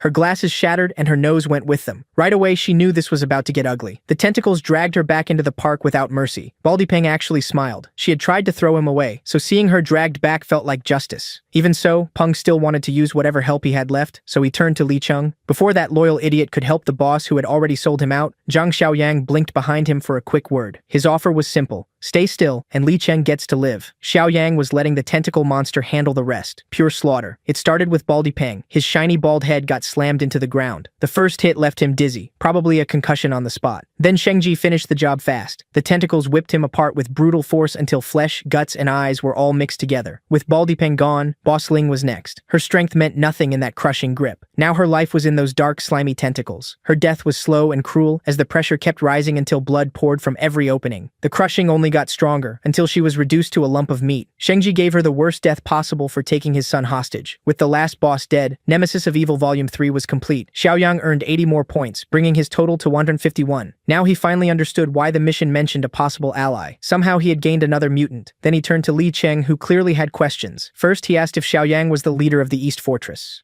The next question was about the cannibalism mentioned earlier in the chaos. Xiaoyang answered bluntly, "People do not become evolvers through luck alone." Slowly, Li Cheng started putting the pieces together. He remembered the early days at the steel mill, when he looked after a woman and her daughter. One day, the little girl asked for some of his canned meat. He gave it to her without a second thought, thinking it was nothing serious. Then the truth hit him, and he froze like he was about to snap. A few days after he shared that meat, the first so-called tentacle monster attacks began. The woman he had been helping lost her daughter. Now he realized those attacks were just a cover to thin the herd and kill their own people. The thought made him sick. That canned meat given to the stronger fighters was made from human flesh. The steel mill bosses turned him into an evolver by tricking him into cannibalism. Li Cheng lost it. He punched the bloody mess that used to be his boss, screaming until blood splashed all over him. By the time he wore himself out, he looked freshly born and red. Then he faced Xiaoyang, bared his teeth, and asked if he had gained power the same horrible way. Li Hongli stepped in and cleared the air. They were not cannibals, just better informed than most survivors. With Xiaoyang's knowledge, they knew other ways to grow stronger. To prove it, Xiaoyang handed Li Cheng a mutant core. Mutant cores are rarer than human flesh, but far stronger and free of those nasty side effects. Li Cheng had likely felt those effects already. Evolvers made through cannibalism struggle with strong emotions and become more likely to snap or turn violent. Sadly, Li Cheng could not go back to who he was before. All he could do now was stop eating human flesh so the urges would not get worse. As for Shengji, Xiaoyang was just happy the father and son had found each other again. When asked if he could talk clearly, Shengji answered in broken, hard-to-understand words. He could only piece together rough phrases. Still, Xiaoyang seemed to understand him just fine. Like Brother Chong, Shengji's mutation damaged his speech, but not his mind. Bringing him back to base like this would only terrify people. Luckily, Shengji was used to living in the city. Seeing his son safe was enough for him. He called Xiaoyang super high IQ, his way of saying the kid was smart. With every threat gone, Westwind Steel Mill had no leader left. Maybe Li Cheng could take charge, but after learning he had become a cannibal, he no longer trusted himself to lead. So Xiaoyang put Li Hongli in charge of overseeing the steel mill, and the former cop agreed. As for Li Cheng, he promised to keep the darkness inside him under control if he joined the fortress. While the mess in the park was ending, something serious was happening near the edge of City S. A group of survivors was under attack. Strange creatures chased them through a city covered in green haze. They had to make brutal choices, leaving behind anyone who could not be saved. Once those vine-like monsters got close, the only move was to run. So they did. The people left behind died horribly. As the green fog spread, the plants kept taking over. By the time they finished feeding, the victim was no longer recognizable. Then a corpse controlled by living plant monsters stood back up. City S had become a nightmare. The group kept shrinking as they fled, and one woman finally ran out of breath. Her boyfriend tried to drag her forward, warning that stopping meant getting torn apart. Then a strange sound came from nearby. When they listened closely, they realized it was wind, which meant the edge of the forest was close. The way out was near, but so were the mutants. They could not waste even a second. The couple at the back tried to encourage each other. Safety was almost there. After a few more minutes, they finally saw light ahead. Then the woman got snagged by a loose vine that moved like it could see. It wrapped around her neck and lifted her into the air, cutting off her breath. The vine belonged to a giant Venus flytrap mutant, and everything happened in an instant. Her body was torn in half. The lower half dropped to the ground. Her boyfriend completely broke down, screaming about Xiaotong and losing his mind. But the group had no time to mourn. The plant mutants were already close enough to hear. Their leader slapped the man hard to snap him out of it. Xiaotong was dead, and nothing could change that. Now he had to choose whether he wanted to keep living. In the end, the group escaped the forest and entered another city. The plant mutants kept coming after them, slow but steady. They lacked speed, but made up for it with numbers. Their leader kept moving until he found a place he recognized. He was sure they had reached M City Wilderness Park. What felt strange was how empty it was. No people, no zombies, nothing. After what happened in City S, maybe everyone here had evacuated too. Then the group spotted someone hiding by a street pole, and not very well. Since the figure did not attack, they assumed he was human and asked where the evacuation point was. Big mistake. The one they asked was Zhang Shengji, the tentacle monster. Once he showed his dark skin, black eyes, and writhing tentacles, the survivors realized just how badly they had messed up.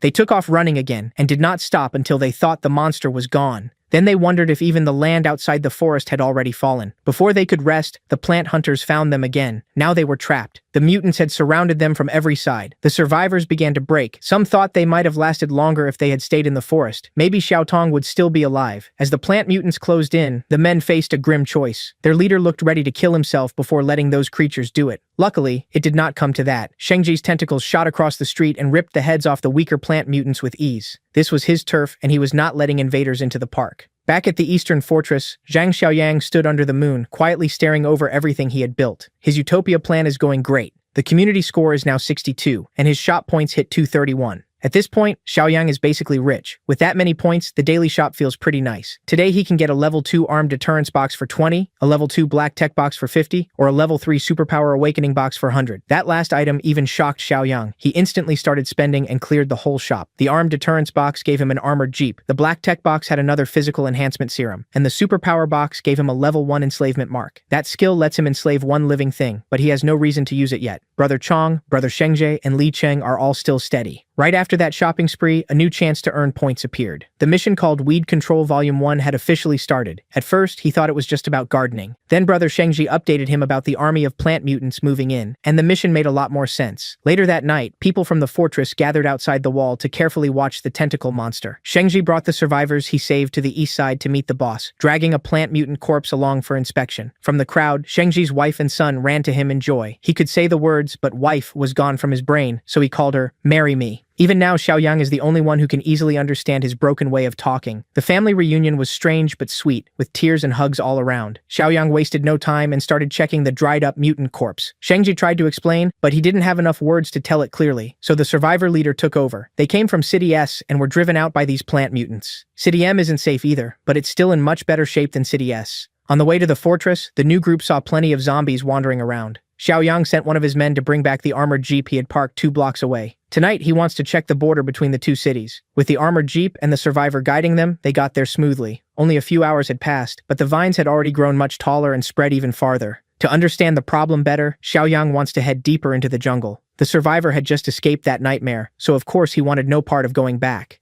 But ignoring it isn't an option. If this keeps up, the nearby Westwind steel mill will be swallowed, and both production and daily life will take a hit. Still, before pushing deeper in, Xiaoyang decides something else should come first. He wants his people stronger, so they can handle danger without relying on him every time. Old Li and the new steel mill crew will join too. For the next few days, everyone is going on a big hunting run. As for the steel mill, another mutant is lurking nearby, and it's been feeding on zombies. Luckily, they won't have to deal with that ugly thing for long. Tonight, Xiaoyang moves like an assassin. With one clean slash, he killed the zombie-eating mutant.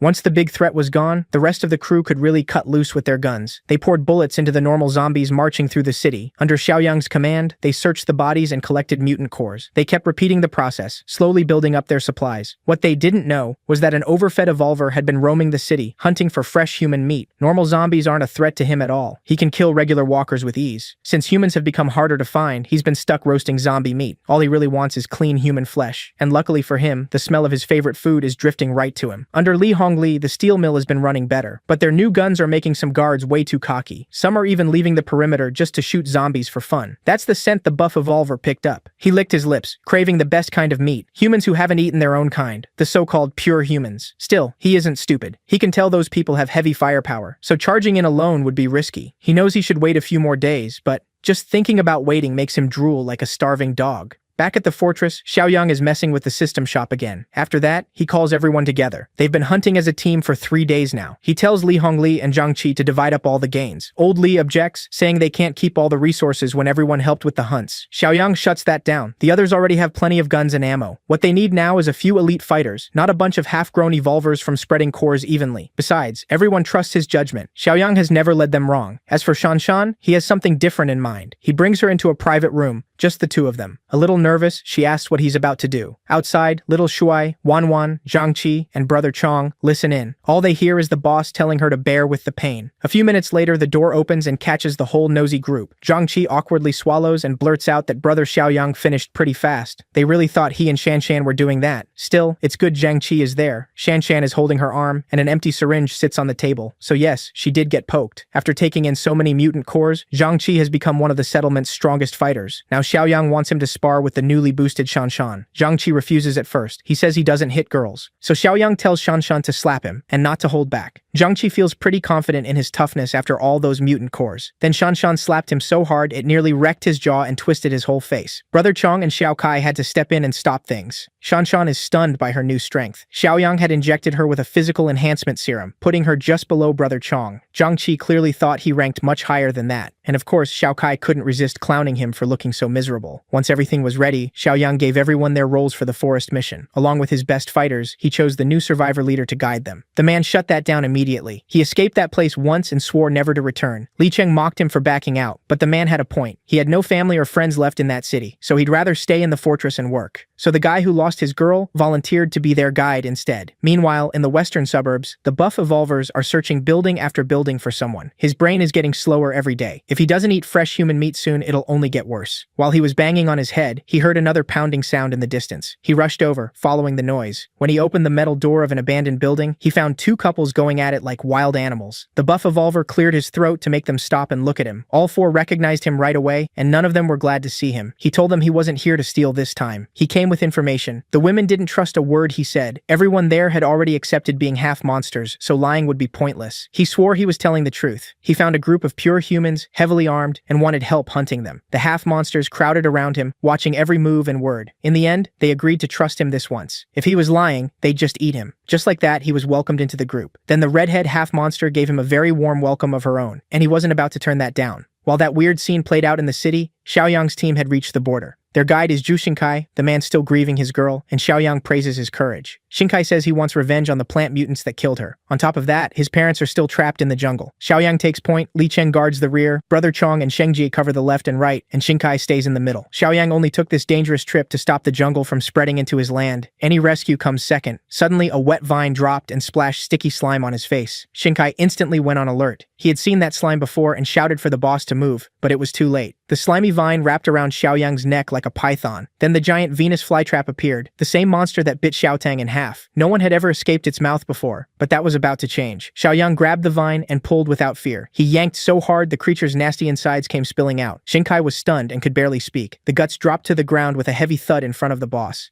They wriggled there like a slimy bag of grapes. The flytrap knew it was in trouble and tried to run. Xiaoyang didn't bother chasing it and sent Shengji after it. The mutant didn't let him down. His tentacles shot out and caught the plant. Once he had it tight, he yanked it back and slammed it down. To everyone's surprise, the flytrap released a cloud of green gas as a defense. For some reason, it didn't feel dangerous at all. It actually smelled nice. But Xiaoyang got wary. Smoke that smells that good can't mean anything good. He was about to tell everyone to cover their noses, when all the light around him seemed to disappear. The others were trapped in their own strange visions too. Xinkai felt a weird pounding in his head. When he looked around, the others were frozen in place. Then something rustled in a nearby bush. A woman stepped out and called his name. When he looked closer, it was Xiao Tong. He still remembered her death clearly, so seeing her again shattered his reason. He moved toward her, caught between relief and disbelief. Xiao Tong waved him closer and said the other survivors were nearby. Completely drawn in, Xinkai followed her voice. At the same time, the raid on the steel mill had started. The half-monsters reached the factory packed with pure human prey. One of them started drooling the moment he smelled them. Nothing got him going like fresh human meat. The others told him to calm down, but hunger had already taken over. Before they could stop him, he rushed in. He charged blindly, ready to eat without any plan. The guards spotted him right away, but they were too slow. Before they could even raise their rifles, one of them was already eaten. The gunfire alerted Li Hongli. The guards had dealt with zombies before, but a half-monster was way beyond them. Their AKs did nothing. Every shot healed almost at once. Ignoring the bullets, the hunter kept feeding. He would have wiped out the outer guards if old Li hadn't arrived and kicked him in the stomach. That one hit sent him spinning. He regained control mid-air and landed cleanly. At this distance, old Li could keep blasting him with heavy rounds. The idiot had to fall back. Far away meant bullets. Up close meant a beating. Old Li ordered his men to carry the wounded to the infirmary and stop the bleeding. The half-monster limped back to his group, hurt and humiliated. He didn't even make it all the way before collapsing. His group showed no pity. They had warned him to wait, but he was too stupid to listen. He snapped at them to quit messing around and bring him meat so he could heal. But that's not how their group works. If you're weak and dumb, you get left behind. Even then, he was still arrogant. Annoyed by his whining, one of the girls crushed the back of his neck until he stopped moving. Less mouths to feed meant more meat for the rest. With that, the 4 remaining half-monsters made a plan to get inside the factory. While the boys were still thinking, the girls already had the answer. They still looked human, so they could just walk in through the front gate. Back in the woods, Xinkai hesitated when he felt something unnatural pulling him toward Xiao Tong. The fake was getting impatient, and her disguise was starting to fail. Before she could touch him, a flying knife cut off the shapeshifter's head. For the second time in just a few days, Xinkai had to watch his girl die.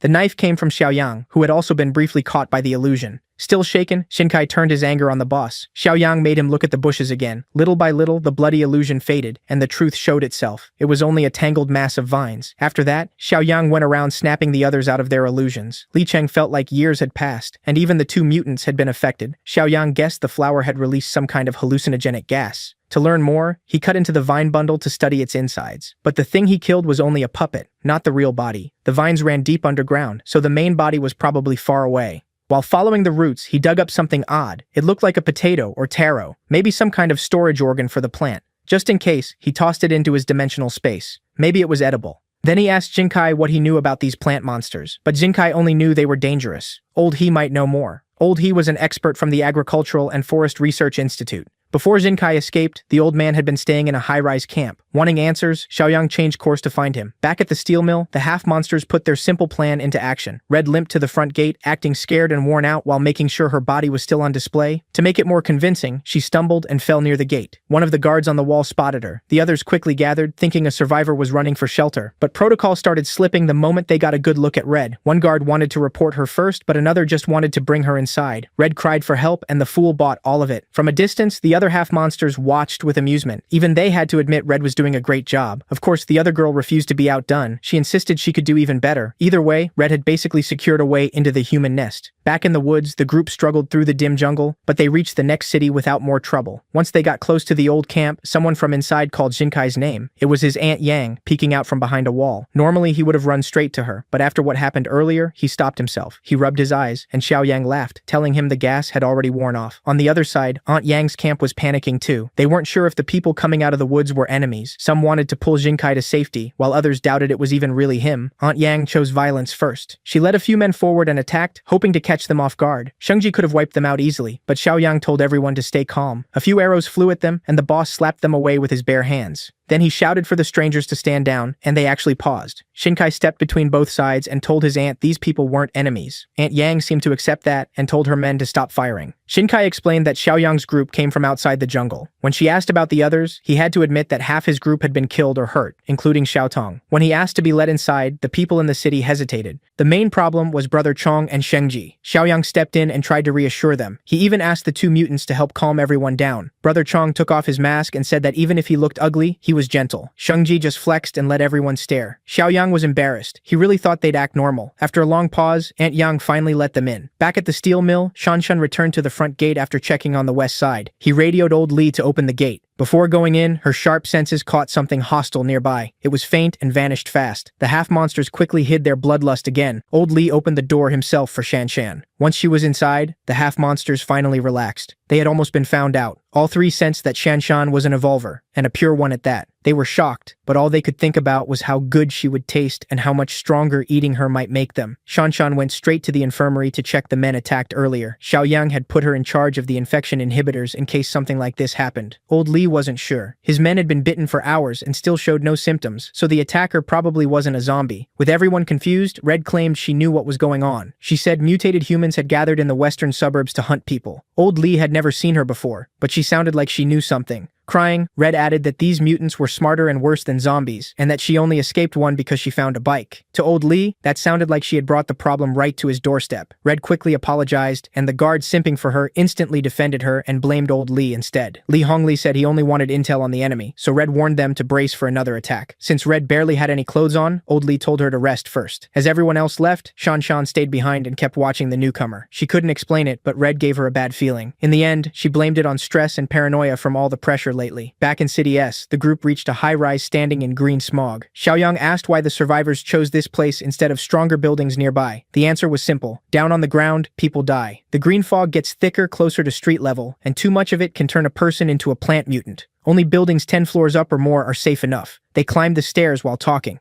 At the top, Xiaoyang finally met Professor He and filled him in on the jungle, the outside world, and the trouble in the other city. After that, he brought Brother Chong and Shengji in to meet the people living in the high-rise. As for T-City, B-City, or places overseas, nobody had any news. So far, there was no organized rescue. Everyone was on their own. Then Xiaoyang showed the professor the strange potato he had dug up and asked what it was. Professor He said it was the tuber of those plant mutants. It can be eaten, and the people here had been surviving on it for a while. Without the food shortage, they never would have touched something so creepy looking. Still, finding a usable food source was huge. Their talk was cut short by an emergency outside. Without the food shortage, they never would have touched something so creepy looking. Still, finding a usable food source was huge. Their talk was cut short by an emergency outside. A huge group of plant mutants was gathering around the building. They called those enemies flower carts. That name made Professor He turn grim. This thing could wipe out everyone in the building today. He shouted for everyone to listen. Women and children had to get to the top floor and lock themselves in sealed rooms, while anyone who could fight needed to arm up. He'd rather save a few than lose everyone. His people obeyed without hesitation and prepared to risk their lives for the settlement. Professor He figured Xiaoyang was still young, so he told him to hide upstairs too. Xiaoyang just laughed and said he'd be fine. He was actually curious what kind of monster had everyone this scared. Professor He warned that if they didn't find the flower cart's main body fast, they were all as good as dead. The flower cart can control other plant mutants. It likely uses something like pheromones to launch organized attacks, and its main body had to be nearby and angry.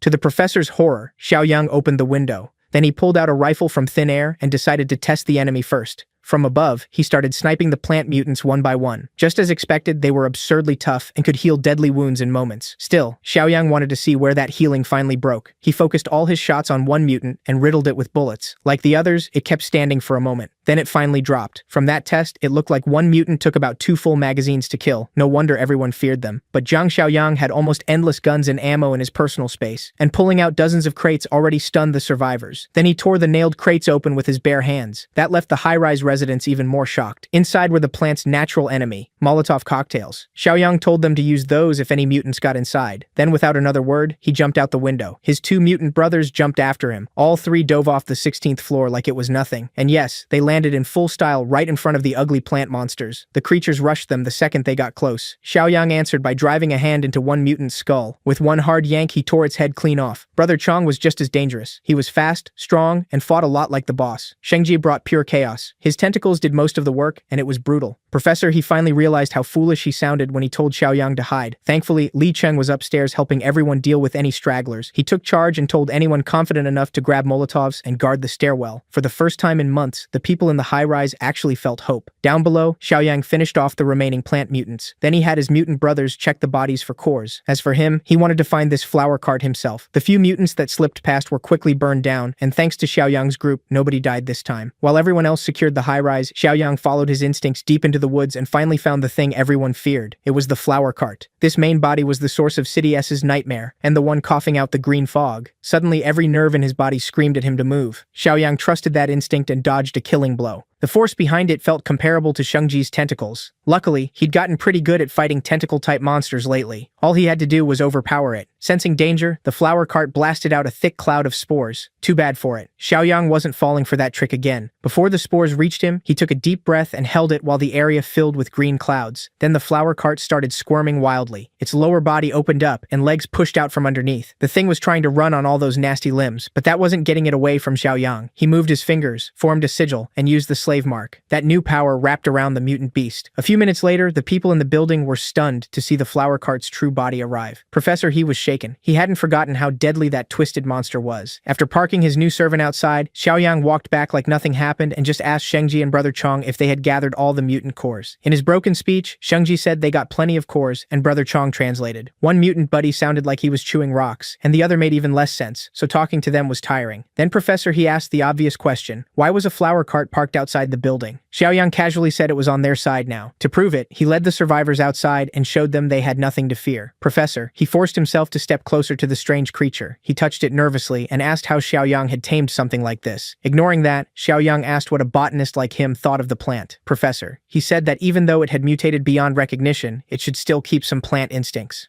Plants compete just as fiercely as animals, only instead of prey, they fight for sunlight. Trees grew taller to grab more light, while lower plants adapted in other ways. That's why thick forests usually have less grass below. His guess was that the flower cart turned violent because it lost that early advantage during mutation. Without sunlight, it adapted to feed on living creatures instead. Just then, the flower cart stretched out a vine. It reached toward Xiaoyang, and Li Cheng instantly pulled a tiny knife to protect his boss. Xiaoyang told him to relax and let it happen. With the slave mark on it, the thing couldn't betray him. The vine was aiming for his spine. When it touched his skin, it sent something straight into his nerves. The flower cart confirmed Professor He's guess. City S had become a war zone for mutant plants, and they now fed on animals and humans. Now that the giant mutant plant served him, its survival had become Xiaoyang's responsibility. To show trust, the flower cart opened up and revealed its glowing core. Then it willingly offered that soft core to its new master. The moment it touched Xiaoyang's palm, it merged into his body. Li Cheng, of course, got worried, but this was just a ritual that sealed the bond between master and servant. To test what he gained from it, Xiaoyang flicked out his hand. A mass of vines burst out from nowhere with heavy force. They wrapped around a nearby tree and locked it tight. With one thought, Xiaoyang crushed the thick trunk in half. Shengji was stunned. The vines looked even stronger than his tentacles. At that moment, Xiaoyang unlocked the gardener achievement and gained 150 points. While City S was being freed, the Western steel mill came under attack from an unknown threat. Red, the cannibal mutant, kept setting traps, and the steel mill survivors kept falling for them. A knock came at her door, so she put on a weak, helpless face and opened up for a man bringing her a late-night snack, one she found very appealing. She was very good at acting like a girl who needed saving. The guy played the caring hero, acting worried about the new girl. Red pulled him closer and thanked him in a way that clearly tempted him. He took that as an invitation. The idiot lunged at her, but Red quickly backed into her room like she was scared. To his credit, he apologized for reading the moment wrong. But that wasn't it. Red just wanted to move things outside since the walls were thin. Of course, he followed. It worked perfectly. Outside the mill, the two got loud and carried on. When it was over, the guy was completely hooked, dazed by Red's looks and skill. They'd already swapped plenty of bodily fluids, and he still hadn't even asked her name.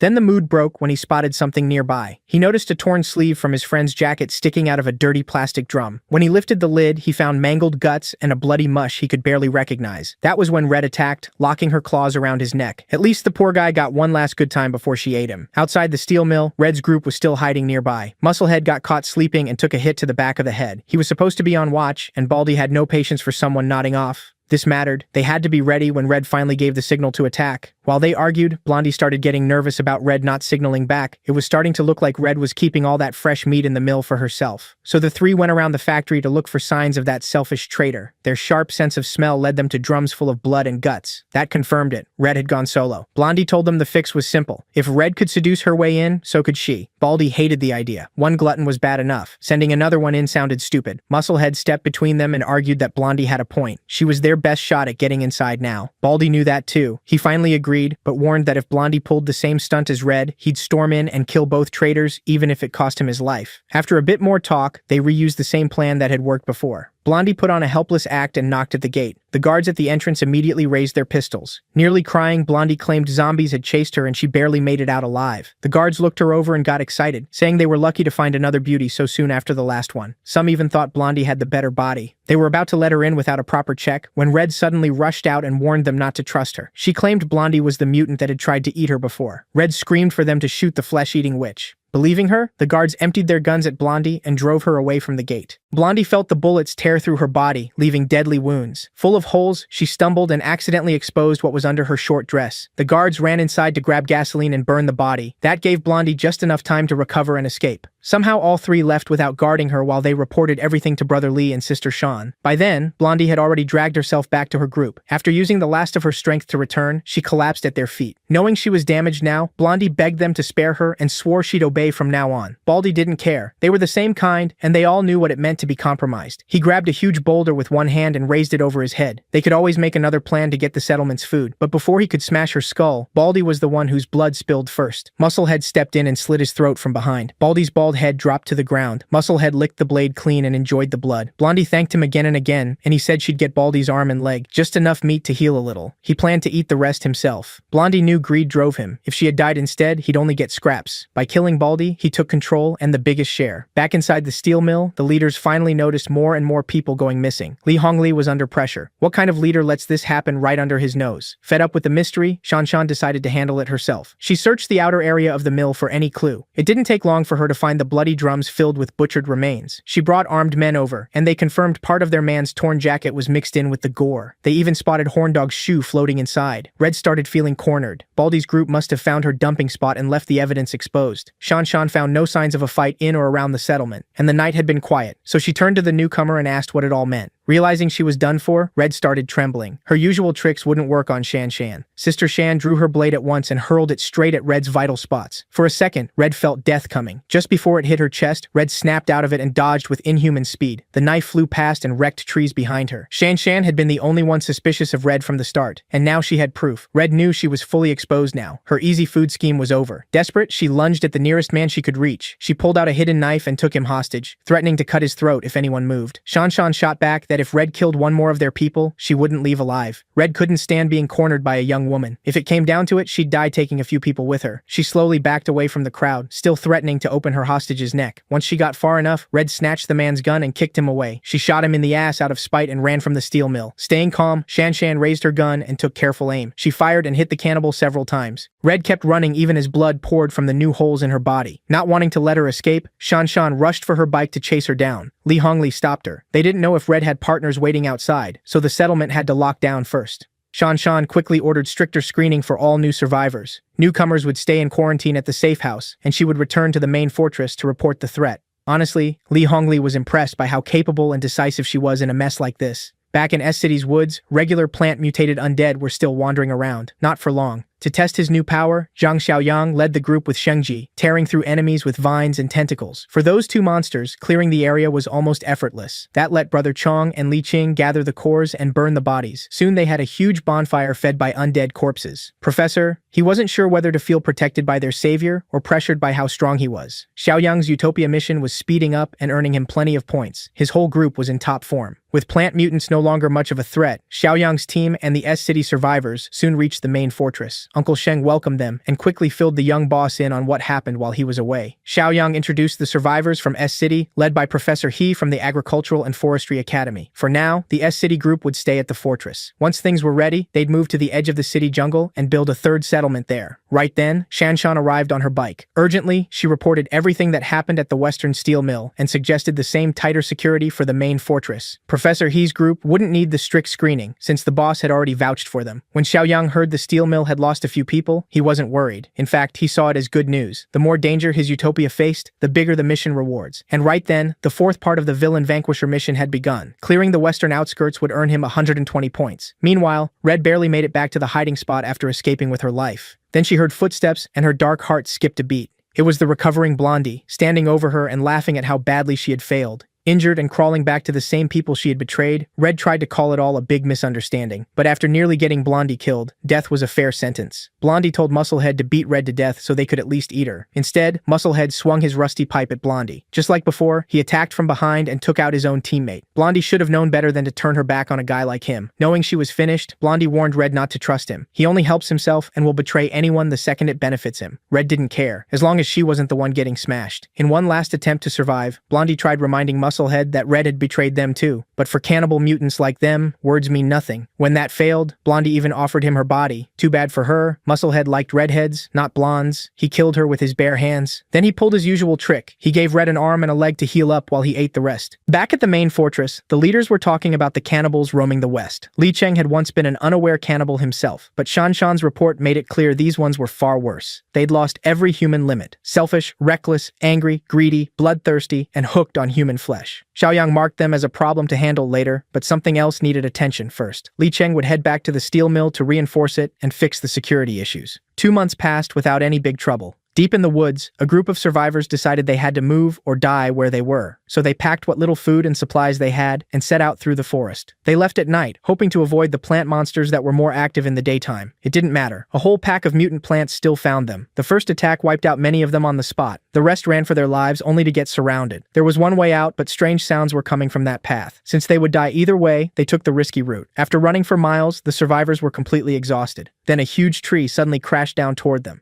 They scattered in fear, wondering what kind of monster could knock over a whole tree. When the dust cleared, they found people cutting trees with chainsaws. One survivor recognized Zhu Xinkai among them. Xinkai was shocked to see an old friend, Liang. He quickly explained how they had settled in M City. Their reunion was cut short by the sound of mutant plants getting closer. Seeing Liang panic, Xinkai laughed and told him not to worry about a few plant freaks. He calmly pulled out a radio and reported a creature sighting in his squad's zone. Then he told Liang and the others to come over and stay out of the way. A moment later, the anti-plant squad arrived in full gear with flamethrowers. Liang and his group were stunned. The squad lined up and opened fire, turning the mutant plants into barbecue. The flames burned through them while the creatures screamed and growled. Li Cheng, Brother Chong, and Sheng Jie also showed up, though they hardly needed to do anything for weak threats like this. Liang couldn't believe humans had built a force this strong, and it was all thanks to Chief Xiaoyang. Then he saw Li Cheng standing with the two mutants and nearly lost it. Xinkai and the others were already used to them. Brushing off Liang's fear, Xinkai invited him to join the settlement and meet the chief. The third settlement on the jungle's edge had grown smoothly. They'd even built a full farm. Liang could hardly believe it. While his group had been living in fear, these people people had figured out farming in a jungle full of plant monsters, and they weren't growing normal crops, they were raising mutated ones. When Liang picked up a mutated potato, he freaked out and threw it away. Shinkai explained that the crops came from the same kind of plants as the monsters, but they had been changed into high-yield food that was easy to harvest. Like so many other things, it was possible because of Chief Xiaoyang. Professor He led the project and turned mutated crops into a reliable food source. With Xiaoyang's link to Flower Cart, changing crop traits became much easier. They were already close to harvest season. The land clearing was going well. Professor He handled expansion, and Li Cheng guarded the area. Now that the third settlement was stable, it was time to deal with the cannibals in the west. At M City's border, two people walked around like the place belonged to them. It was Zhang Xiaoyang and Brother Chong. The muzzled mutant warned his chief they were being followed, and Xiaoyang could tell the group behind them was about as strong as Zhang Qi's team. Their plan was simple.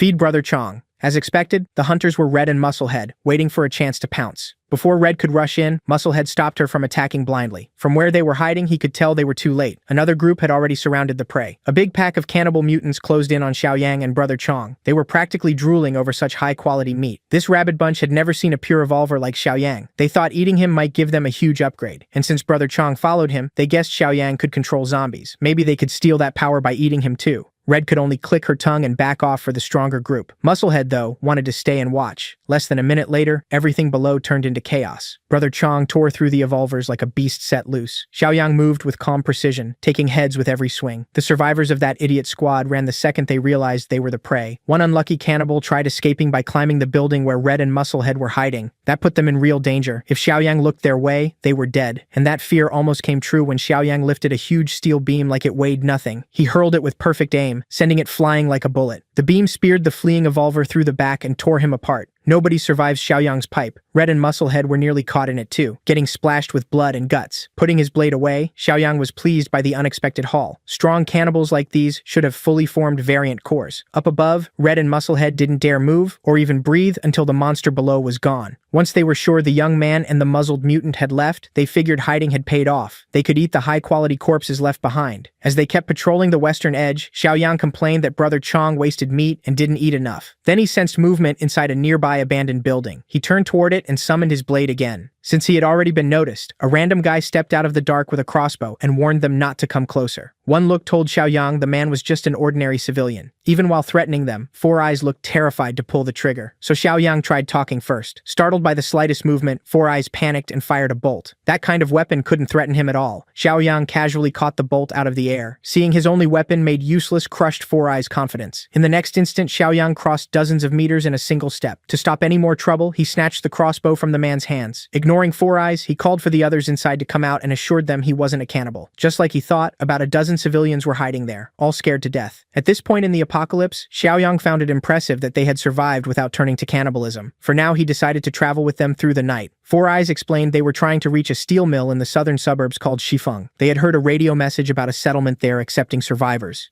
But along the way, they realized normal people couldn't survive the cannibals roaming the suburbs. Later, they heard about another human settlement in the northern outskirts that was actively hunting cannibals, and the rumor seemed real. People said the place was called Jifeng, and that its leader was strong enough to fight 5 or 6 cannibals alone without breaking a sweat. Still, the western outskirts had at least 1,000 cannibals. One man couldn't protect everyone. Four Eyes believed cannibal evolvers usually hunted alone and rarely grouped up, though some in his party disagreed. Four Eyes insisted that if cannibals really worked together in big groups, survivors like them would have been wiped out by now. But one man disagreed. He still wanted to go to Zifeng Steel Mill and hoped to find his brother there, even if the odds were almost zero. He also worried the people at Zifeng might be cannibals. Four Eyes wasn't completely wrong, though. The old rulers of the steel mill really were monsters, but their new leader was standing right in front of them. Xiaoyang calmly told them he killed the evolvers who used to control the place and changed how it was run. Hearing that, the man tearfully said his brother was Li Cheng, a former deputy officer from the southern suburbs, the same Li Cheng now in the chief's inner circle.